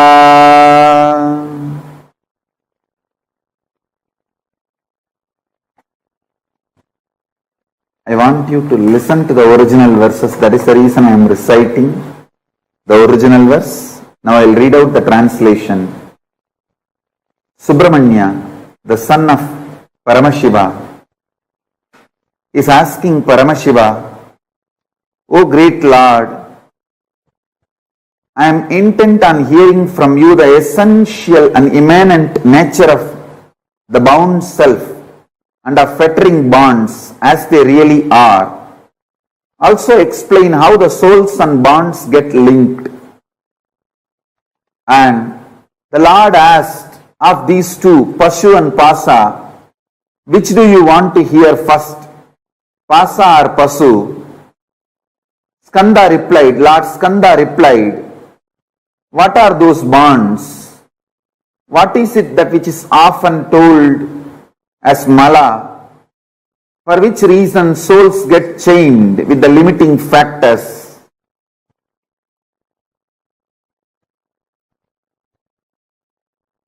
How the essential nature of Pati, who being established in the specific state of authority, performs the fivefold cosmic function, how could be known? How the essential nature of Lord Shiva is above and free from the specific state of authority has been explained. Now, I'll enter into the exact inner space, the being of Subramanya and being of Paramashiva. Listen intensely. There are three things: Pashu, Pasa, Pati. Pashu means bound soul, the self. All of you who are experiencing limitation, bondage. Pasa, the bondage, impurity, patterns, incompletions, karma, whatever word you may use. The bondage is Pasa and Pati, Paramashiva. In these three, Subramanya is asking, explain to me about Pasu and Pasa. Understand, I want you to know. He is not at all asking about Pati, Paramashiva. You need to know the secret inner space of Subramanya. Yesterday I told, just be like Subramanya for next 16 days.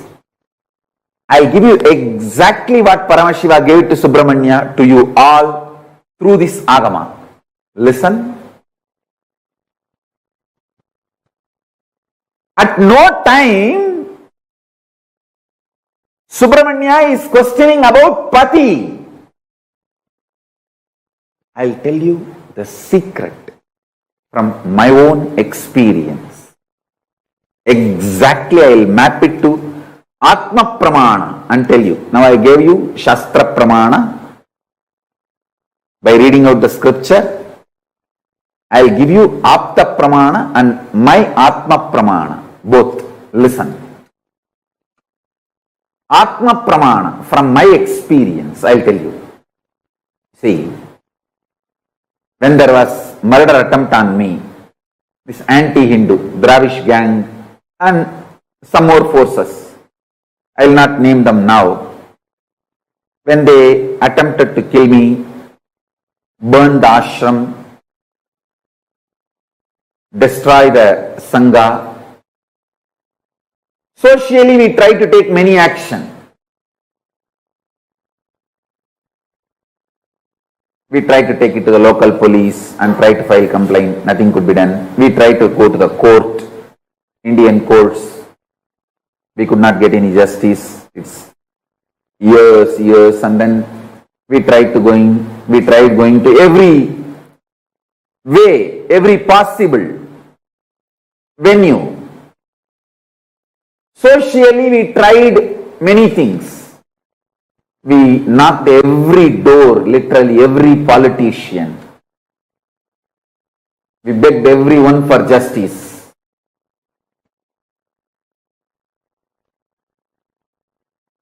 Socially, how we try is one. And we tried to tell our story to everyone. Morally, how we deal is one. All that is external world, outer world related. How I handled it inside me. I am opening that secret now. Listen. Listen. How I responded inside me. First thing, I responded to Paramashiva. Paramashiva, I am very clear about one thing. I will not question you. I will not doubt you. I will never consciously or unconsciously, even in the remote corner of my mind or dream, will point the finger towards you or will turn the needle towards you. I am very clear about it. Your existence and your connection with me and you manifesting in me, all that is absolute truth. There is no doubt, question, negotiation, up, down in that. It's sealed deal. Over. I will only question, doubt, think, other than your existence. I will only ask, through these attacks, you are asking me to do some great work. You are asking me to take some more responsibility. Please make me understand that in my language. That's all. You are asking me, you are sending me the message to be more responsible for larger vision and larger projects, larger expectations from you. Let me just understand that and evolve to that. And I give you my absolute commitment. Just make me understand in my language the responsibility I need to take for your vision for me.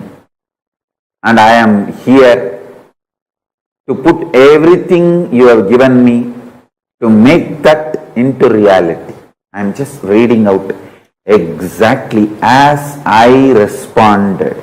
My first response to Paramashiva when I was attacked. My first reaction, my immediate reaction when I was attacked, my first reaction towards Paramashiva. Paramashiva is my life. It is very clear. I will only ask Paramashiva to make me understand your vision for me, so I will take the responsibility to fulfill it. I know through this attack, you are asking me to take responsibility for a larger vision of you. You want me to raise to the higher level of life, higher and higher. Just make me understand in my language that I understand. Map it to my system. Help me that. So, I go all out and take responsibility for your vision for me. Let me flare up and get more integrated to you, Paramashiva, my Mahadeva. That's all is the mind of Subramanya, consciousness of Subramanya, being of Subramanya. Listen to what I said now again and again. I am very clear. Paramashiva is real. He himself is absolutely manifesting through this being. So anything happening from outside, any attack, anything happening, I will only look into what Paramashiva is trying to teach me through this. And what is the larger vision Paramashiva wants me to take responsibility. Now, I am flaring up and getting more integrated to Paramashiva.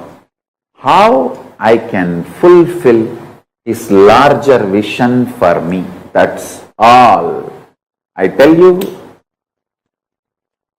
all those dash, demons, devils, rakshasas, racist terrorists, Dravish terrorists, media mafia, Hindu phobia terrorists, and anti-guru Hindu gangsters, guru phobia Hindu terrorists. All of you please be informed. The more you try to attack me, the more I flare up and get more integrated to Paramashiva. So, every time you try to attack me, you are only going to find more powerful, more integrated, more responsible, more enriching, more powerful Nithyananda Paramashivam. You are only making my version higher and higher and higher, because my whole mental setup, my consciousness is such more attack from outside. I only get more integrated to Paramashiva. Understand? The same hot water makes potato soft, egg hard. So hot water does not decide the content, that decides how it is going to become. So external situations does not decide, the inner consciousness decides the outcome. I tell you,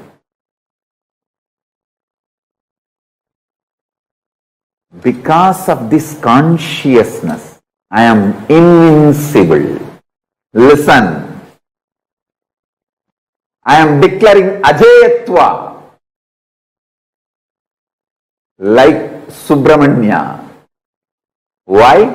Not because of arrogance, not because of any power, anything, but because Paramashiva has blessed me only to question Pashu and Pasa, never Pati. He has blessed me with the strength of never questioning the Pati. I question only Pasu and Pasa. Never doubt Pati. No question about Pati, Paramashiva. Listen, whoever catches this consciousness, you are Ajaya, are invincible. You are victorious forever. You are successful in everything you do. You are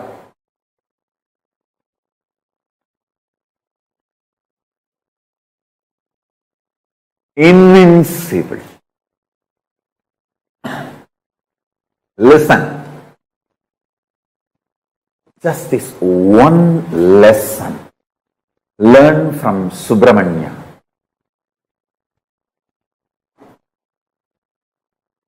Question only Pasu and Pasa. Individual, bound soul and bondage. Never ever question Pati.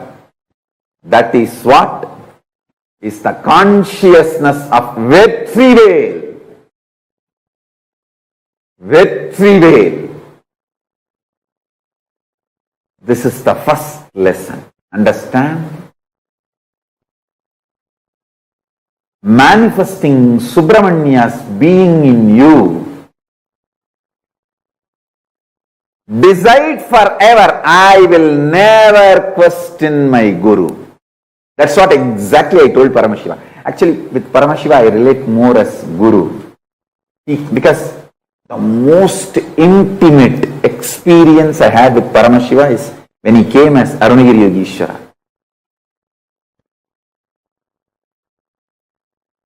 That's the ultimate, intimate experience I had. So even now when I remember Paramashiva, I remember only as Arunagiri Yogeshwara. I said, I will never question my Guru. That is sealed. The Satya of my Guru and Satya of my Guru. Reality of my Guru, possibility of my Guru.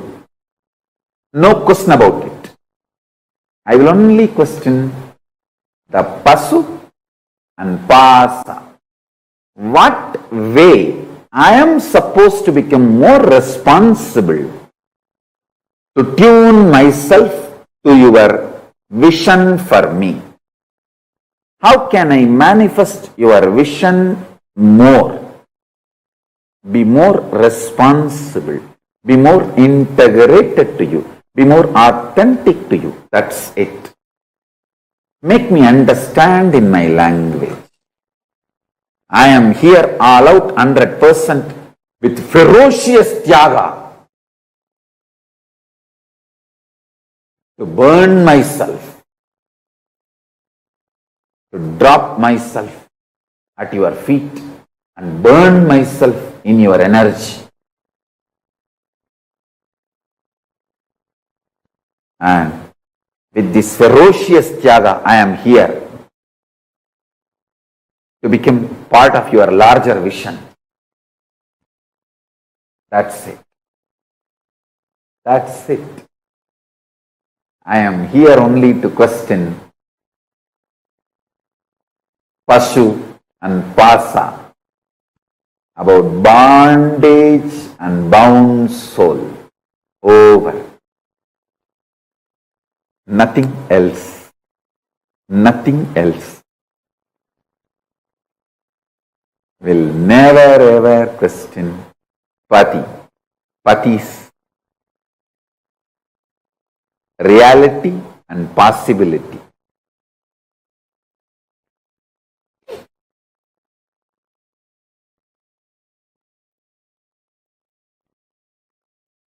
Just understand this one thing, you will be liberated. From where you start matters. From where you start matters. And how you start matters. Today just sit with this one cognition. List down at least 25 times when you questioned the Pati, Paramashiva, and destroyed your life. List at least 25 incidents when you questioned the Guru and destroyed your life. Pen down 25 times you did that and bring yourself to completion, to this one powerful cognition. No question of questioning Guru. Question only Pasu and Pasa, never Pati. Iron out your whole inner space today with this one powerful cognition. Come to the Subramanya consciousness. Then you can receive Sarvajnanottaragama. Listen, I'll give you the precise technology now. Sit and pen down 25 incidents in your life when you flared up, you questioned Paramashiva, Guru, you questioned the Pati. Pen down those incidents. Decide ferociously never to question Guru, but to question the soul, bound soul, and the patterns, bondages. With this powerful cognition, complete all the 25 incidents. And if you question the bound soul and the patterns, how the solutions will flower, start manifesting that. Today's homework is this only.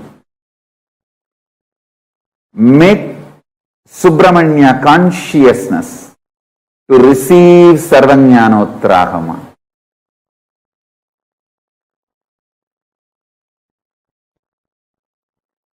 Just make yourself as simple as Subramanya. You will manifest it. You will manifest Paramashiva. Whatever Paramashiva gave it to Subramanya, you will receive that.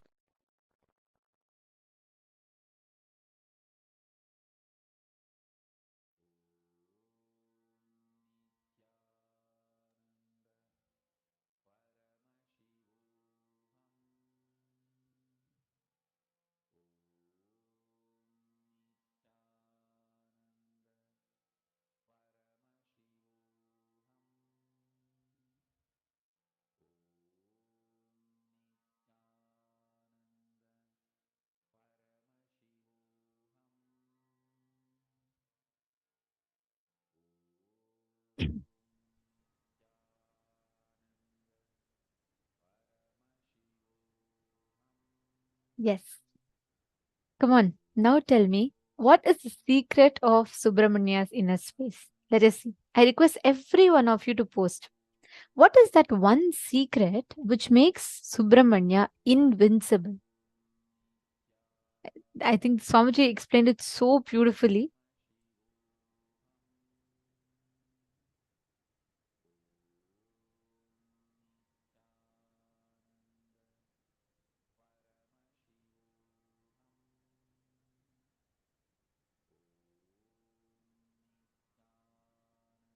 Okay, Ma Priyatma Surupini has posted, never question the Pati. Okay, come on, everyone else. Ma Chetna Patel, Ma Tansvi Long, Ma Anna Mercedes, Zen Kiao. Okay, Ma Diana's Pilaf, never question the Guru. Okay.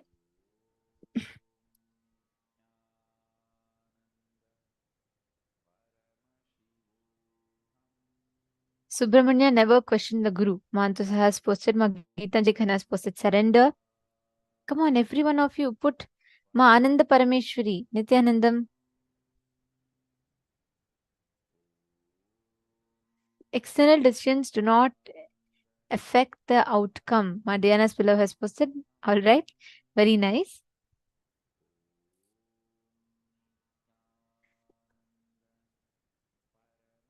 Only question Pasu, never question Pati. Madonna, my Joyce has posted same consistency with Paramashiva. Beautiful. Many of you have posted different thing. Now listen, Swamiji said, like all of you have correctly posted, Swamiji said, just never question Pati. Question the Pasha and Pashu. These three words. Pasha is the bondage. Pashu is the bound soul. Pati is Paramashiva. Never question the never question Pati. Question the bound soul and the bondage, the Pashu and Pasha. If you question the Pati, you lose life. You literally lose the essence of what life is, because you don't allow yourself to have the experience of what life is. Never question the Pati. Always question the Pashu and Pasha, the bound soul and bondage. Just this one secret, right? This one secret makes Subramanya who he is. This one secret makes Subramanya powerful. It makes Subramanya manifest his inner space, Ajaya, invincible. Today, all of you are going to be receiving this as the very initiation. Wherever you question the Pashu and Pasha, you have one conquered life at that point. Wherever you question Pati, you have lost the opportunity. Swamiji gave a very beautiful analogy. The same hot water, the boiling water, when you put a hard potato, it becomes soft into the boiling water. When you put a soft, brittle egg, it becomes hard in a boiling water. Are you going to be a soft potato, a couch potato, or are you going to be an enlightenment egg? Understand, the same hard boiling water, even a hard potato will become very soft.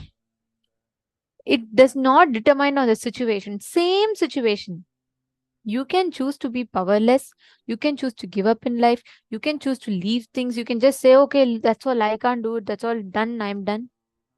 Or you can choose to complete. You can choose to deal the whole thing from the space of completion. The choice lays in your hands.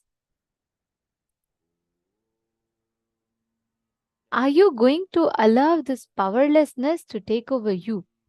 Or are you going to allow yourself to choose the powerfulness and stand with strength and courage like Subramanya? That is what is the meaning of Ajaya, Ajayatva. Ajayatva is nothing but you manifesting that space of invincibility. See, this is one key This is one key ingredient, component of Subramania's inner space, which we can very easily manifest. And if we manifest, we can experience that same intensity, that same courage, that same valor strength in our lives. So many times we all see, right? Okay, there's some issues happening in life. There's so many conflicts and situations. How do I deal with it? Ask yourself that question. How do you deal with it? You stop questioning the pati. Many times Swamiji tells, and when you just listen to what Swamiji tells, he gives you that experience. I always share this one experience, and if anyone has already heard it, enjoy it one more time. All those who have not heard it, you'll all surely enjoy this. I have experientially learned what it means to never question the pati. During the 2016 or 2017 time, there was one project called the Nithyananda Sadashiva Sena, where all of us used to, one group of us used to travel from one place to another, and we used to visit houses and do Pada Puja, healing and everything to people. And at that time, one group of us had been to Chennai, and we were all doing these house visits and all of that. At that point in time, each of us, so basically what we used to do, each of us used to take like one vehicles, and we used to go travel to different parts wherever people have requested for healing, and we used to go and heal them. Swamiji only told us one thing: wherever you are going, keep an Atmamurti always with you and go. Right? Swamiji's form, Atmamurti. So all of us had Atmamurti in our cars, of course, but what we started doing was, as time passed by, we thought, okay, we're just going to a nearby shop and coming back, and it's fine. Like, it used to be there, but we used to not make sure. It was not that consciously we didn't keep it, but we all became casual with it. We thought, okay, if it's there or not, it's okay. It somehow just slips my mind. But there was one team, like two people in particular, who used to always, like almost always, make sure that there's an Atmamurti in the car. Even if they're washing the car, they'll not remove the Atmamurti. They used to be like really so particular about it. They'll not leave even for a small test drive outside in the road. They'll keep Atmamurti and go. They used to always do this, okay? And it so happened that one team, around 7 people, went in the car, and they went to attend to one of the devotees' house. So they finished the healing and everything, and they came back. When they were coming back, it was a slope, it was a downhill, and they were coming back in quite an high speed, and their car lost the brake controls, the brake wires. So the brake wires stopped working in the car.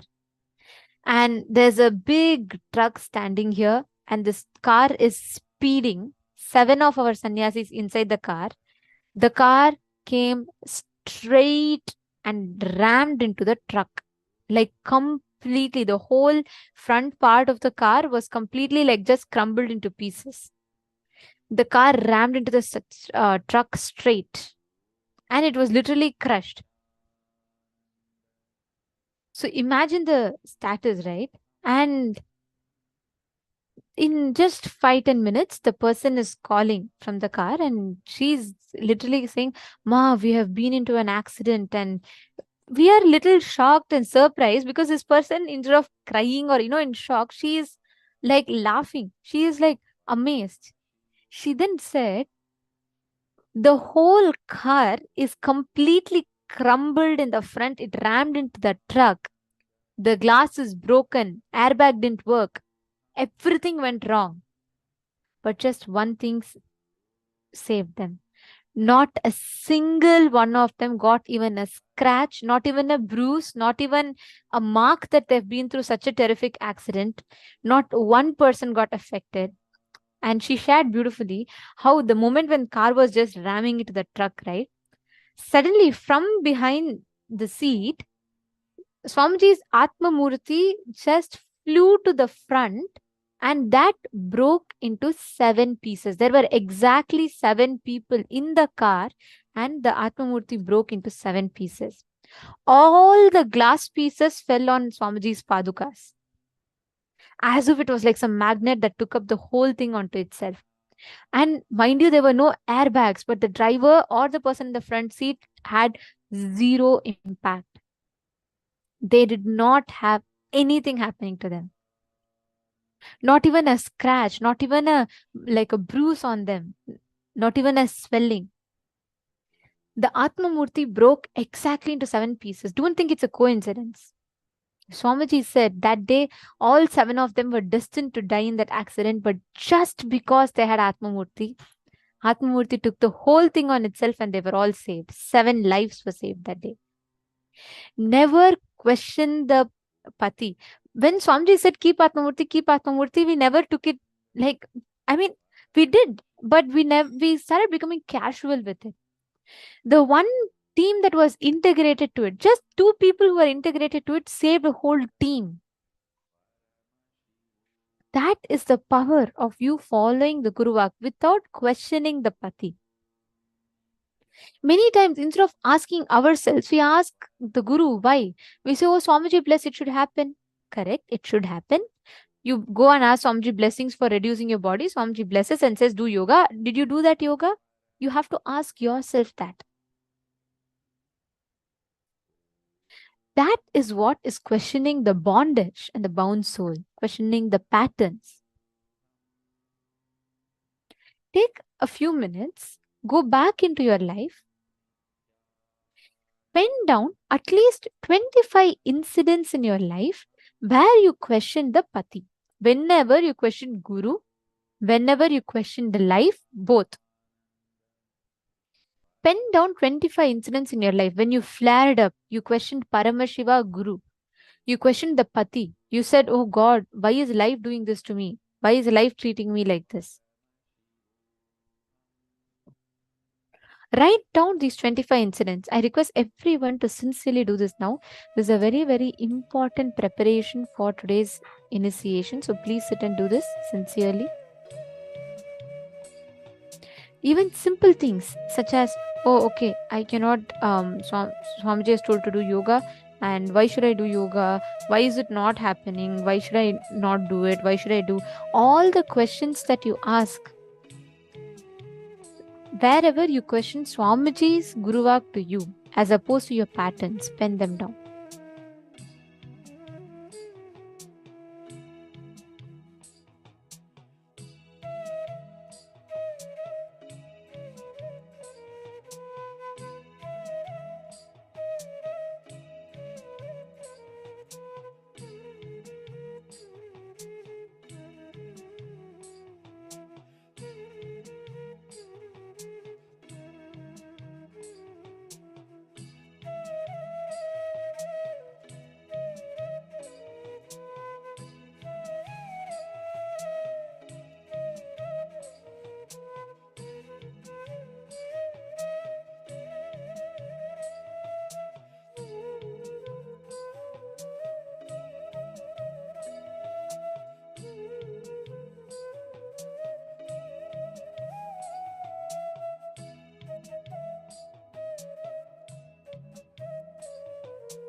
Let's relax. Hope all of you have written down.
Yes. Now, let us all enter into the next part. See, every time inside of you, there is any part of you that is questioning the pati.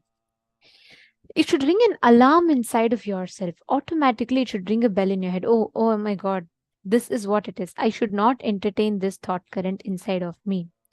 I should not allow this inside of me. Simple integrity, simple obedience. That's all. Simple integrity and simple obedience is the key for you to manifest anything that you want in life. Whenever you are stuck, right? Whenever you are stuck in this loop of, you feel like, this is not happening, and you're not able to manifest, you're not able to create what you want in life. Every time, Swamiji briefly tells, what exactly is that simple integrity and simple obedience? Just knowing, simple attachment. Hey, Swamiji told, that's all. There's no question of anything else. If Swamiji has told, Swamiji will take care. Let me just do the bare minimum of me doing what I am supposed to do. That's all. That is simple integrity and simple obedience. Simple attachment to the Guru. Not having calculated, measured responses to the Guru. Whenever you are stuck in such a situation, whenever you think, I can negotiate with the Guru for anything, be very clear, you lose what you negotiate with the Guru for and you lose the Guru. But if you think, I can negotiate to the whole world for my Guru, you will get your Guru and you will get whatever you are negotiating with the world for. That is the simple formula in life. Whatever you are negotiating for, just see, are you questioning the pati or are you questioning the bound soul and the bondage? That's the only thing you need to measure yourself with. That's the only thing that you need to work on. The only thing that you need to take care about. Just make sure you are not doing the whole cycle of questioning the pati. Every time you do that, remember, you put yourself into that same loop again and again and again. Simple integrity, simple obedience, simple attachment. That is the key. With simple integrity and simple obedience and simple attachment to the Guru, you can conquer the whole world. Paramashiva, it is Subramanya's simple attachment and simple obedience to Paramashiva that makes him manifest whatever he wants. Every time, whenever Paramashiva tested Subramanya in different situations, each time Subramanya stood up and he said, no, I will not question Paramashiva. I know whatever he says for me is for my own good. I will not question. Understand that is the essence of life. And now we are going to be learning about that. Simple integrity and simple attachment.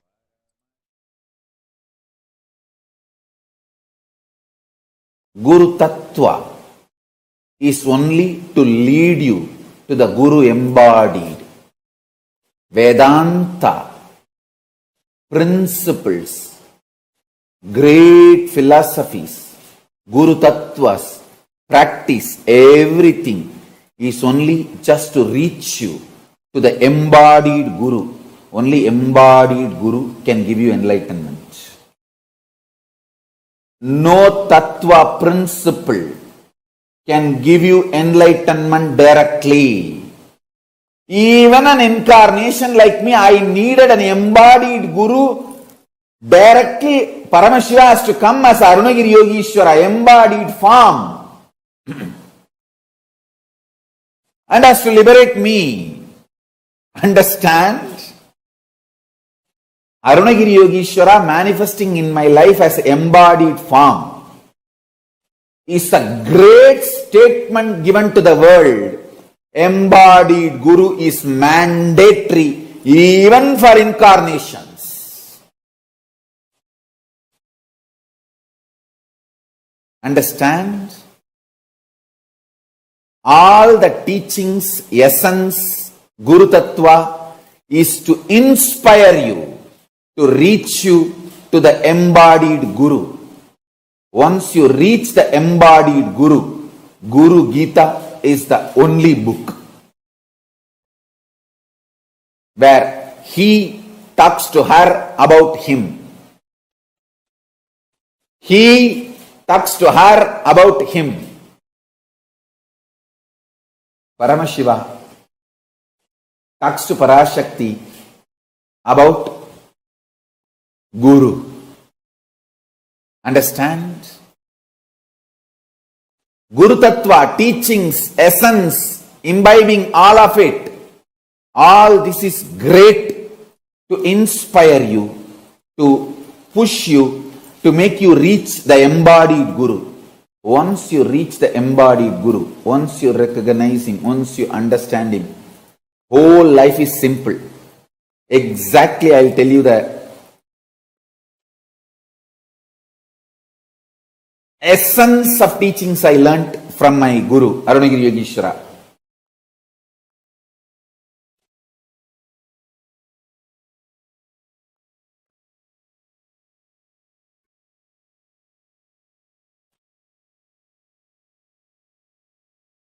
Simple word. If I have to translate the essence of what I received from Arunagiri Yogishwara, have simple attachment to the embodied Guru, simple obedience to embodied Guru. That's all.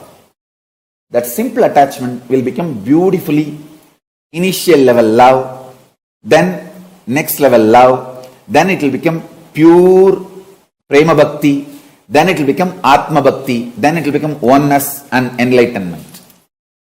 Simple obedience will start the dialogue, then the instructions, teachings will be given, then solutions will be given, then initiation will happen, then process will happen, then powers will be transmitted, then oneness will manifest, enlightenment is achieved. Simple attachment, simple obedience, that's all.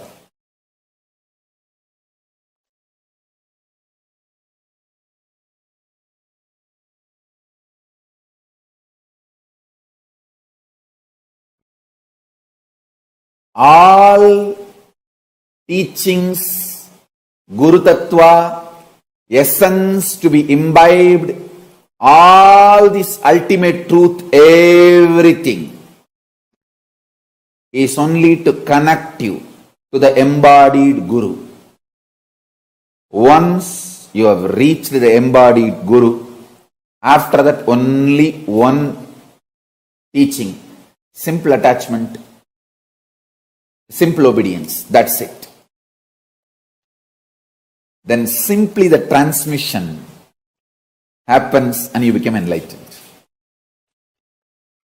If you want real enlightenment, because only Guru knows what has to be imparted in you and where you have to be given a breakthrough. No teaching, no tattva can, because tattva and teachings, all that your mind can digest and make a very cunning structure for you to continue to flourish, thrive in your delusion. Most of the time when people keep only the teachings and leave the embodied Guru, they become so cunning. to make the structure for themselves internally, mentally, to thrive in their delusion and continue to feel that they are great spiritual seekers or enlightened beings. If your Vedanta, Guru Tattva, all the ideas you learnt, after reaching Guru, if they are trying to stop you, divert you or obstacle, drop the ideas and concepts and philosophies you learnt, not the Guru. Guru is living real being. Drop the teachings, not the Guru.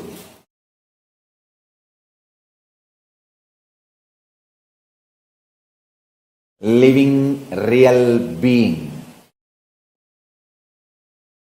is the only one who can transmit the Shaktipada, power manifestation, and give you enlightenment. If you are a real seeker, seeking real enlightenment, simple attachment, simple obedience to the Guru, that's it. Embodied Guru, that's it. And anything else comes in between you and your embodied Guru, drop all of it. Do tyaga of everything else. Simple attachment, simple obedience is the only truth. Do tyaga of everything else other than this one. That's the essence of what I received from my Guru Arunagiri Yogeshwara. This is a big statement Paramashiva is giving. Hey, when I incarnate, I assume the body of the Guru, I become embodied Guru and initiate myself and get enlightened. This is a statement he is making to the world. Embodied Guru is the essence of all Guru Tattva ideas, philosophies, principles. Only embodied Guru can give you enlightenment and make you manifest the next higher level consciousness. Only embodied Guru can give you the breakthrough. Without embodied Guru, with just a philosophy, you only become more cunning. And you create your own structure and justify your delusion.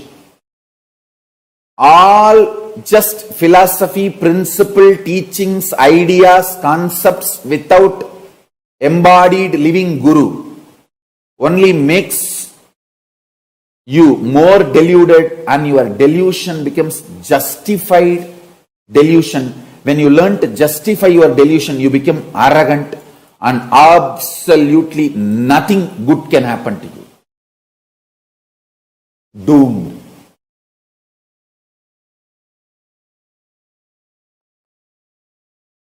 So if you are a real seeker, interested in real enlightenment, have real simple attachment, real simple obedience to the embodied Guru. That's it. It's for all real seekers who are interested in enlightenment.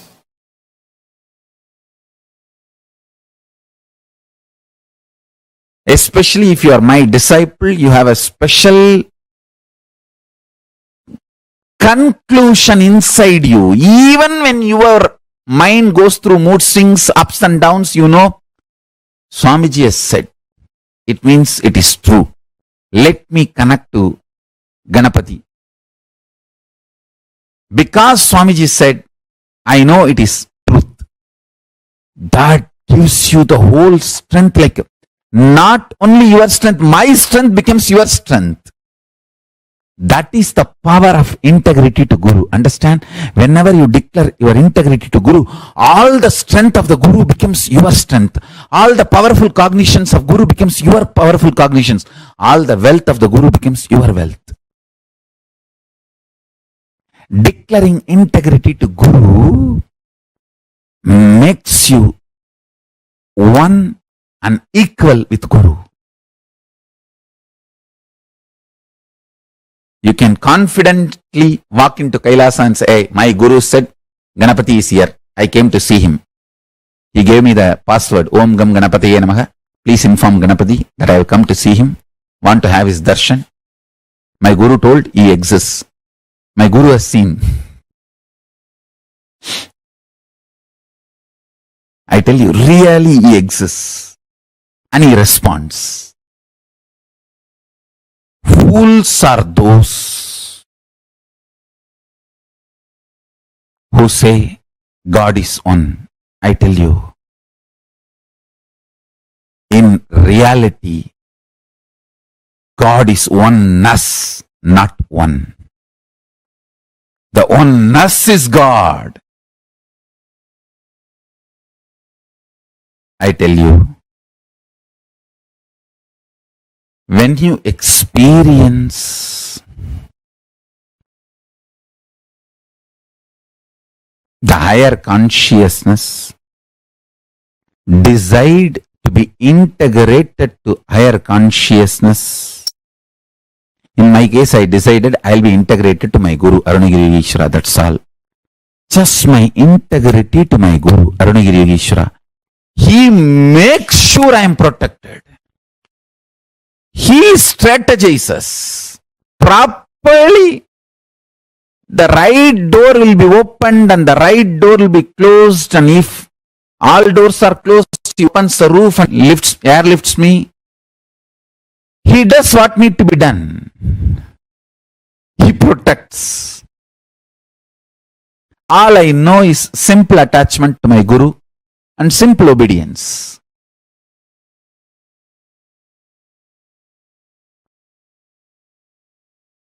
He clearly sends the instruction in the buddhi without any doubt.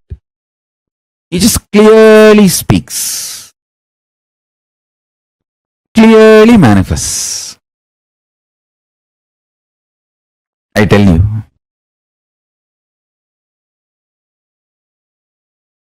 I entered into Kailasa just with this simple Guru Pass, Master Card. My Guru Arunagiri Yogeshwara told me Paramashiva exists, and he has given me this mantra. Please allow me to see Paramashiva. That's all.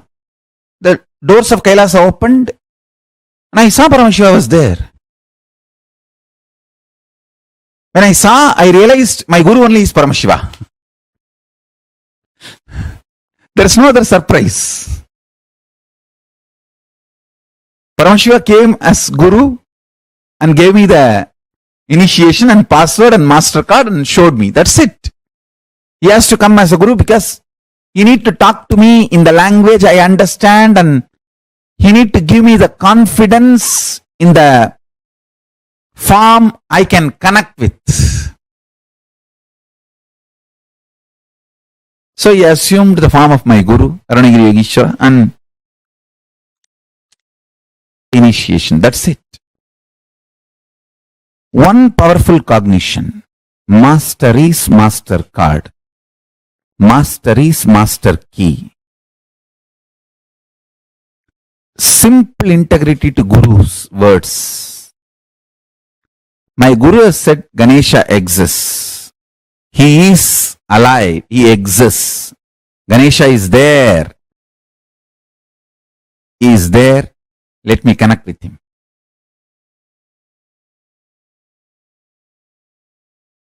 Stop dealing me strategically. Start dealing me with simple integrity. Simple integrity and simple straightforward tyaga. What you can give, that last thing, sacrifice that. Kannappa, whose eyes still I am having. Ilayangudi Maranar, whose food still I am eating. Understand, all these people gave the last push and gave what they can give. Sacrifice. Kannappa's first eye I am not having. Second eye I am having.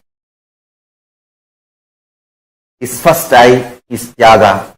Second eye is ultimate Tyaga.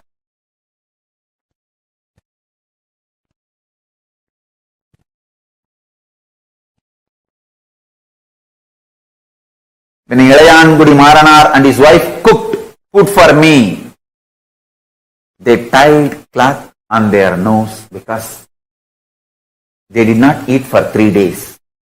If they smell the food, their mouth may give saliva, so food will be dirtied because mentally they wanted to eat. Uchishta.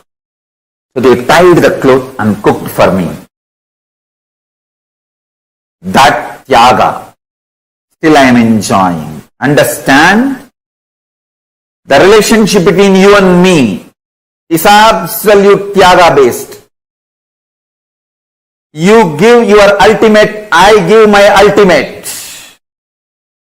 It is not strategical. It is tyaga, undeniable tyaga.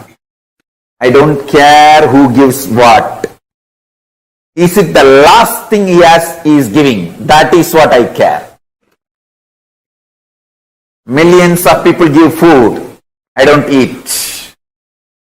Ilayangudi Maranar, the last seed rice he had, he cooked and gave. That is the last he has.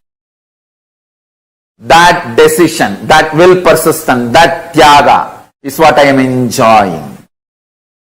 And I showered myself for him, on him forever.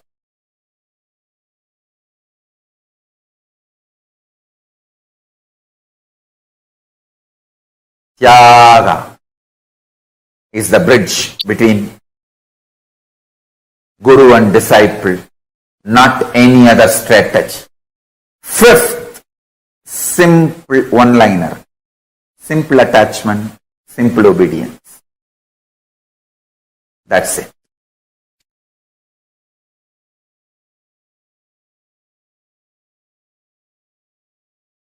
Understand? Sankhya, multi-dimensional logic of your inner space, you need to understand. When you declare simple integrity to the Guru, you do not lose anything but you gain everything. The benefits you will get by declaring your simple integrity. Simple integrity. Why I use the word simple integrity? No, you don't need to give money. You don't need to even do anything special, separate. It is just conscious declaration. I allow Paramashiva, the ultimate power of the cosmos, to manifest in me as he manifested as my Guru. Sankhya of declaring your integrity, multi-dimensional logic of declaring your integrity. I will reveal it to you.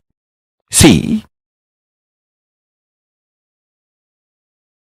the conscious decision, conscious declaration gives Paramashiva to enter into you. Your individual identity is borderline by your decision of your idea of freedom. If you consciously declare, I declare my integrity to Paramashiva component in Swamiji, in my Guru. If you declare even that much, that's enough. See, now I have given a very insured declaration. Very secured and insured declaration. You can make a clear disclaimer. I declare my integrity only to Paramashiva component of my Guru Nithyananda Paramashivam. And non-Paramashiva component, I am not declaring my integrity. You can clearly make it. I don't have a problem. So you feel very secured and insured.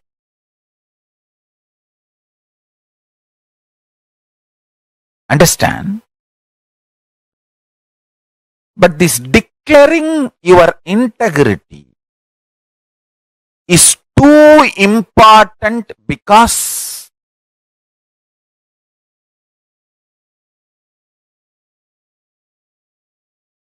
this is the Sankhya multidimensional logic of consciousness. Only then consciousness can enter into your being and awaken you. This Navaratri, let us make as many people as possible declare their simple integrity to Paramashiva and celebrate themselves as consciousness. Celebrate themselves because they are consciousness, not because of their money, their power, their positions, their social power, political power, or anything, their beauty, age, health. Celebrating themselves because they are consciousness.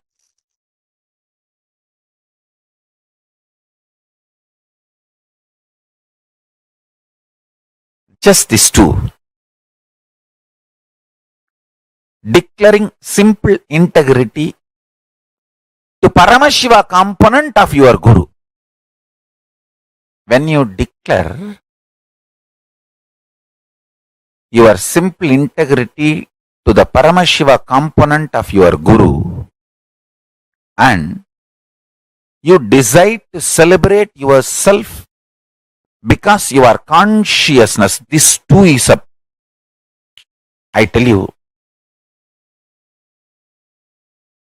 most successful recipe for power manifestation. Deadly combination. Nothing can kill you after that. Deadly combination for destroying all the ignorance and powerlessness and impossibility.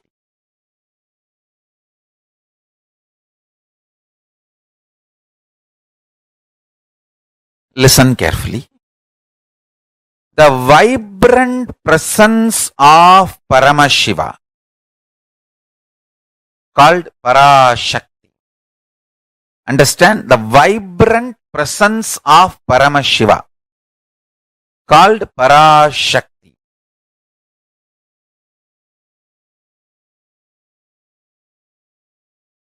manifests as life in you. Listen carefully.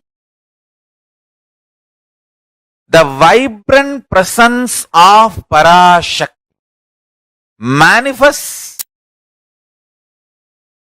as life in you. Vibrant presence of Paramashiva manifests in you as Parashakti, as your life, even beyond your SDHD,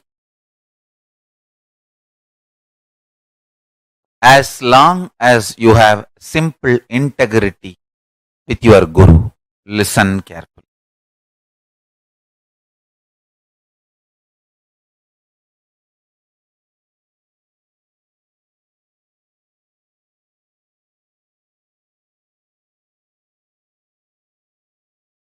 This powerful cognition can manifest the life as you consciously visualize.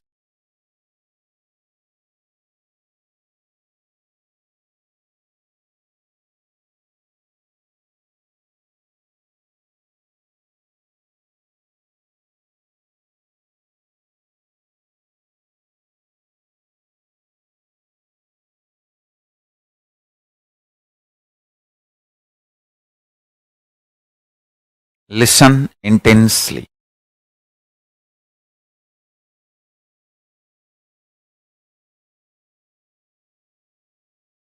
Paramashiva, his presence is Parashakti. whatever you consciously visualize as Paramashiva can manifest as your life. Even if you have SDHD, self-doubt, self-hatred, self-denial, will it manifest or not? As long as you have simple integrity with Guru, his initiation, the power of his initiation will make you manifest your conscious life you aspire for you. Understand? Simple integrity, simple feeling connection with a Guru goes on awakening your Kundalini Shakti and transforms your very DNA and raises the Kundalini Shakti.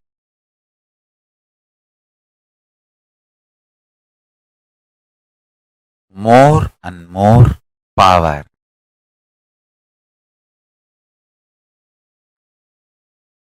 Goes on manifesting in your system with more and more powerful cognition.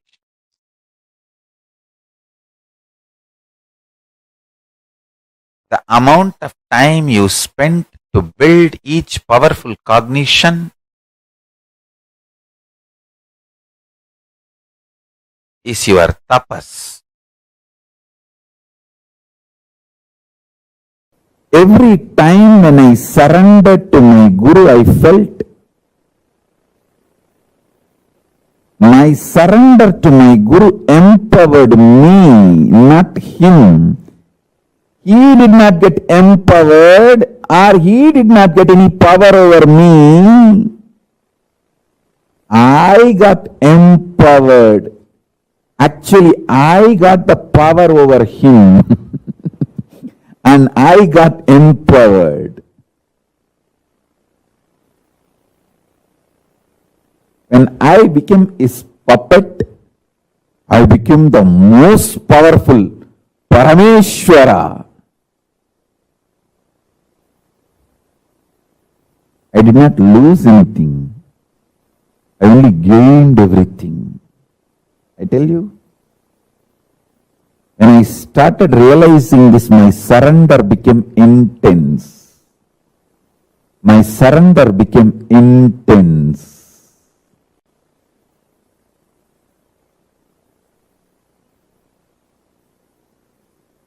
If you realize your surrender empowers you, I tell you,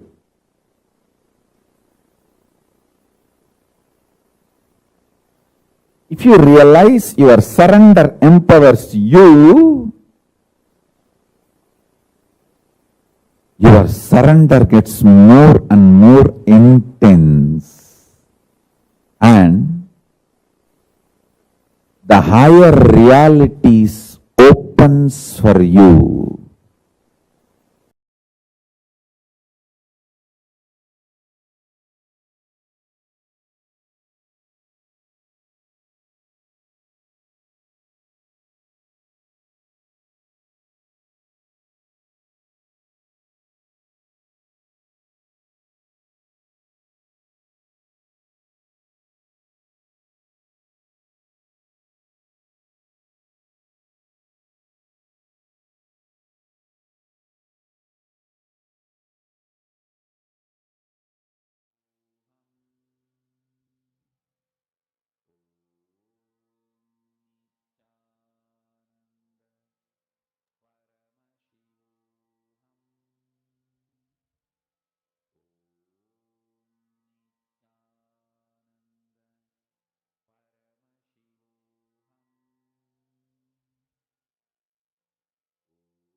It's such an important truth to all of us. One of the most important things for us to understand.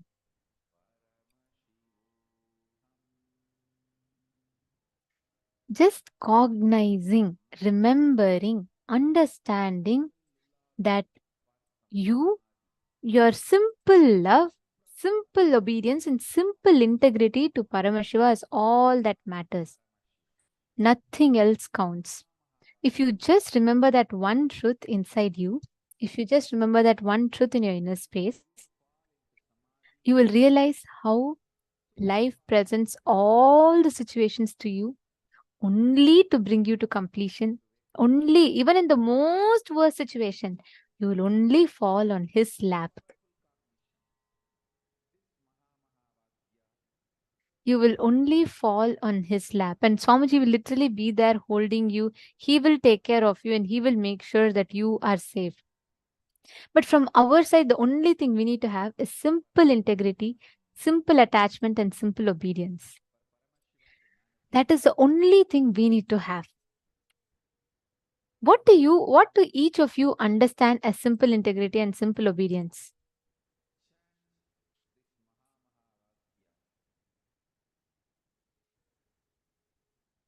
Can I request every one of you to post? What did you understand as simple integrity and simple obedience? Come on, please share with us. Questioning life and is questioning Guru one and the same? Priyatma Surupini, I think you have asked some time back. Yes. Understand what self-doubt turns into doubt on life. Doubt on life is nothing but doubt on Guru. Because what you're projecting as life will turn towards Guru. So every time you're questioning you're questioning life is you questioning Guru. It is one and the same. Come on, can I request each of you to post what is simple integrity and simple attachment according to you? Krista Heltman, see, you're saying listening to what Swamiji says, following without question. Then it becomes like a rule. It becomes like a restriction upon us. You should always understand how it empowers you. Ma Priyesha is asking, what is the meaning of questioning?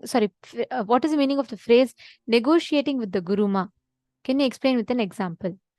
Did you listen to that Atma Murti and that car incident that I gave? Ma Priyesha?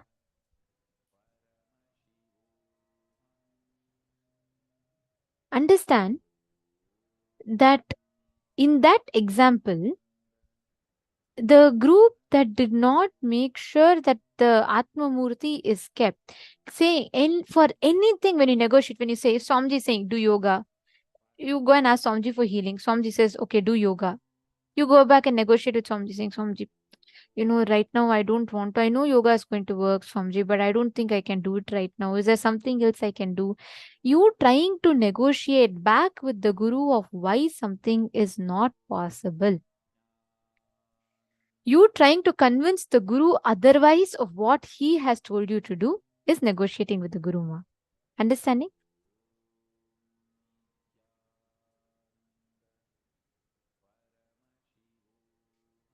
Are all of you catching it? Can I request every one of you to post what do you understand as that? Surrender. Okay, Ma Lita is saying surrender, Ma. Is it like simply surrender? Yes. But understanding that whether it is my experience or not, whether it is my own experience or not, I know when, because Swamiji has told, it will become a reality. Because Swamiji is taking care, it will become a reality. Even if you mechanically function with that understanding. Simple love. Why do you do something? Because you love Swamiji. That's all. There should be no reason for it. As long as you try to justify something with the reason, right? You will keep putting yourself through that loop again and again. If you just realize whether I like it or not, whether I believe it or not, accept it or not, I know Swamiji loves me. Because Swamiji loves me, he will take care of me. That's all. That's the only thing that we need to do. And if just with that one thing in our inner space, we will be able to see completely a different perspective of life. No matter what, you don't need to calculate for any risks. Swamiji will simply take care and he will make sure that the whole thing is being attended to, it is being taken care of. Every one of you that are sitting here, just simple integrity and simple obedience. That's the only thing that we need to have. That's the only thing that we need to take care of. The only thing we need to see. Everything else that comes your way, all the risks that you'll have to take, Swamiji will take care of it. That is the key.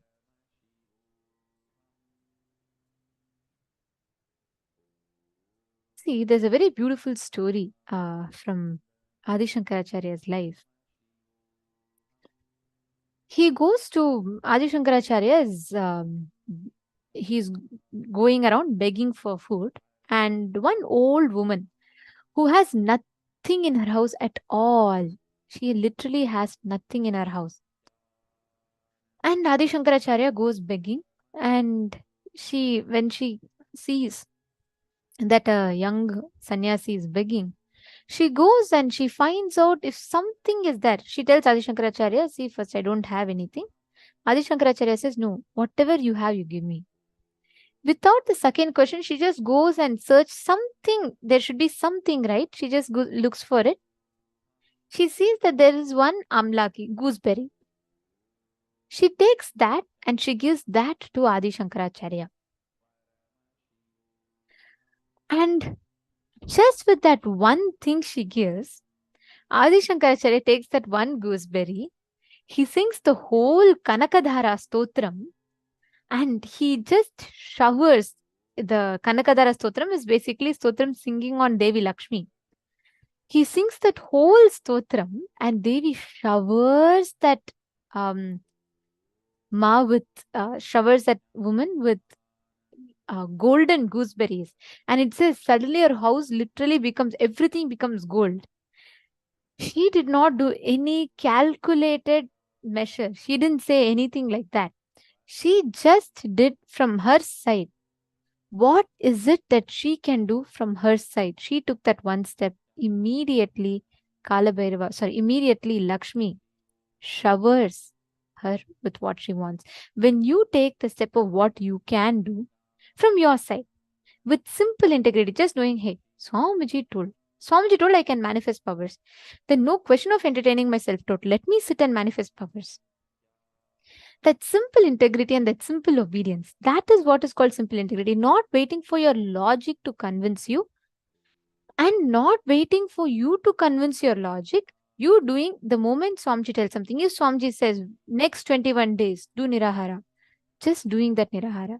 But not from the context. See, many times you should not do it like a rule. You should do it with the understanding that just because Swamiji told, let me do it. It should be inspiration. If it becomes rule, you will just follow the letter but forget the spirit. It will only become a suffocation on you. You will not be able to identify what exactly is the context of it or the benefits of it, the experience of it.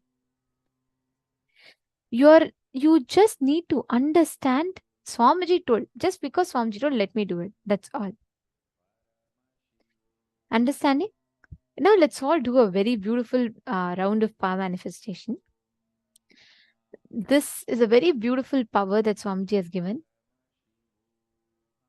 Just by connecting to a person, just by listening to the name of a person, you will be able to describe the details of that person. It's Sarvajñatva. Basically, what you will do is, just ask, you all can partner amongst yourselves here. Ma Antusaha can partner with Ma Chetna Patel. Each of you partner up with yourself. Just for this round of power manifestation, the focus mode will be removed. You all can partner up with yourselves here. And one of your partners can ask the question to you. Okay. And you are going to be like, for example, let's say Ma Antusaha gives a name to Ma Chetna Patel. Ma Chetna, you're going to be scanning and describing the appearance of that person. Who is that person? How is that person related to Ma Antusaha? And what is that person known for? Like, is she related? Like, is she a relative, just a friend? Scan all of this and you're going to be identifying. Okay. Yamuke Vamshi. Nithyanandam, Yamuke Vamshi, are you here for the first time?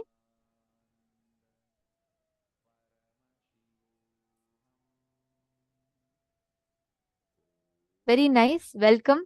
And Yes, I see you've posted some message. Surely today we will be having the darshan. You can ask all your boons and prayers to Swamiji at that point in time. All right. So let us all now enter into the power manifestation. I request every one of you connect to your partner and have them ask you any name that they want. You're going to be scanning and identifying who's that person, what they do,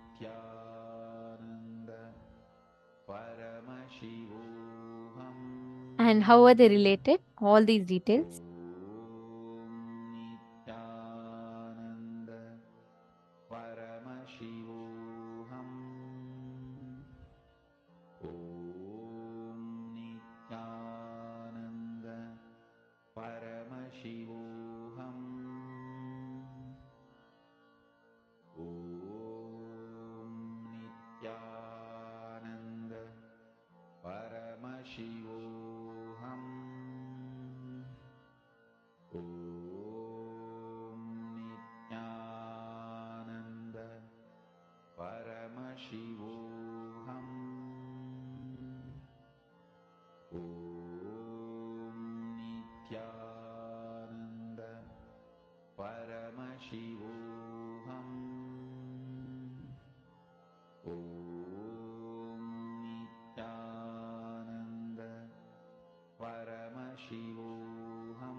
Paramashivoham.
Om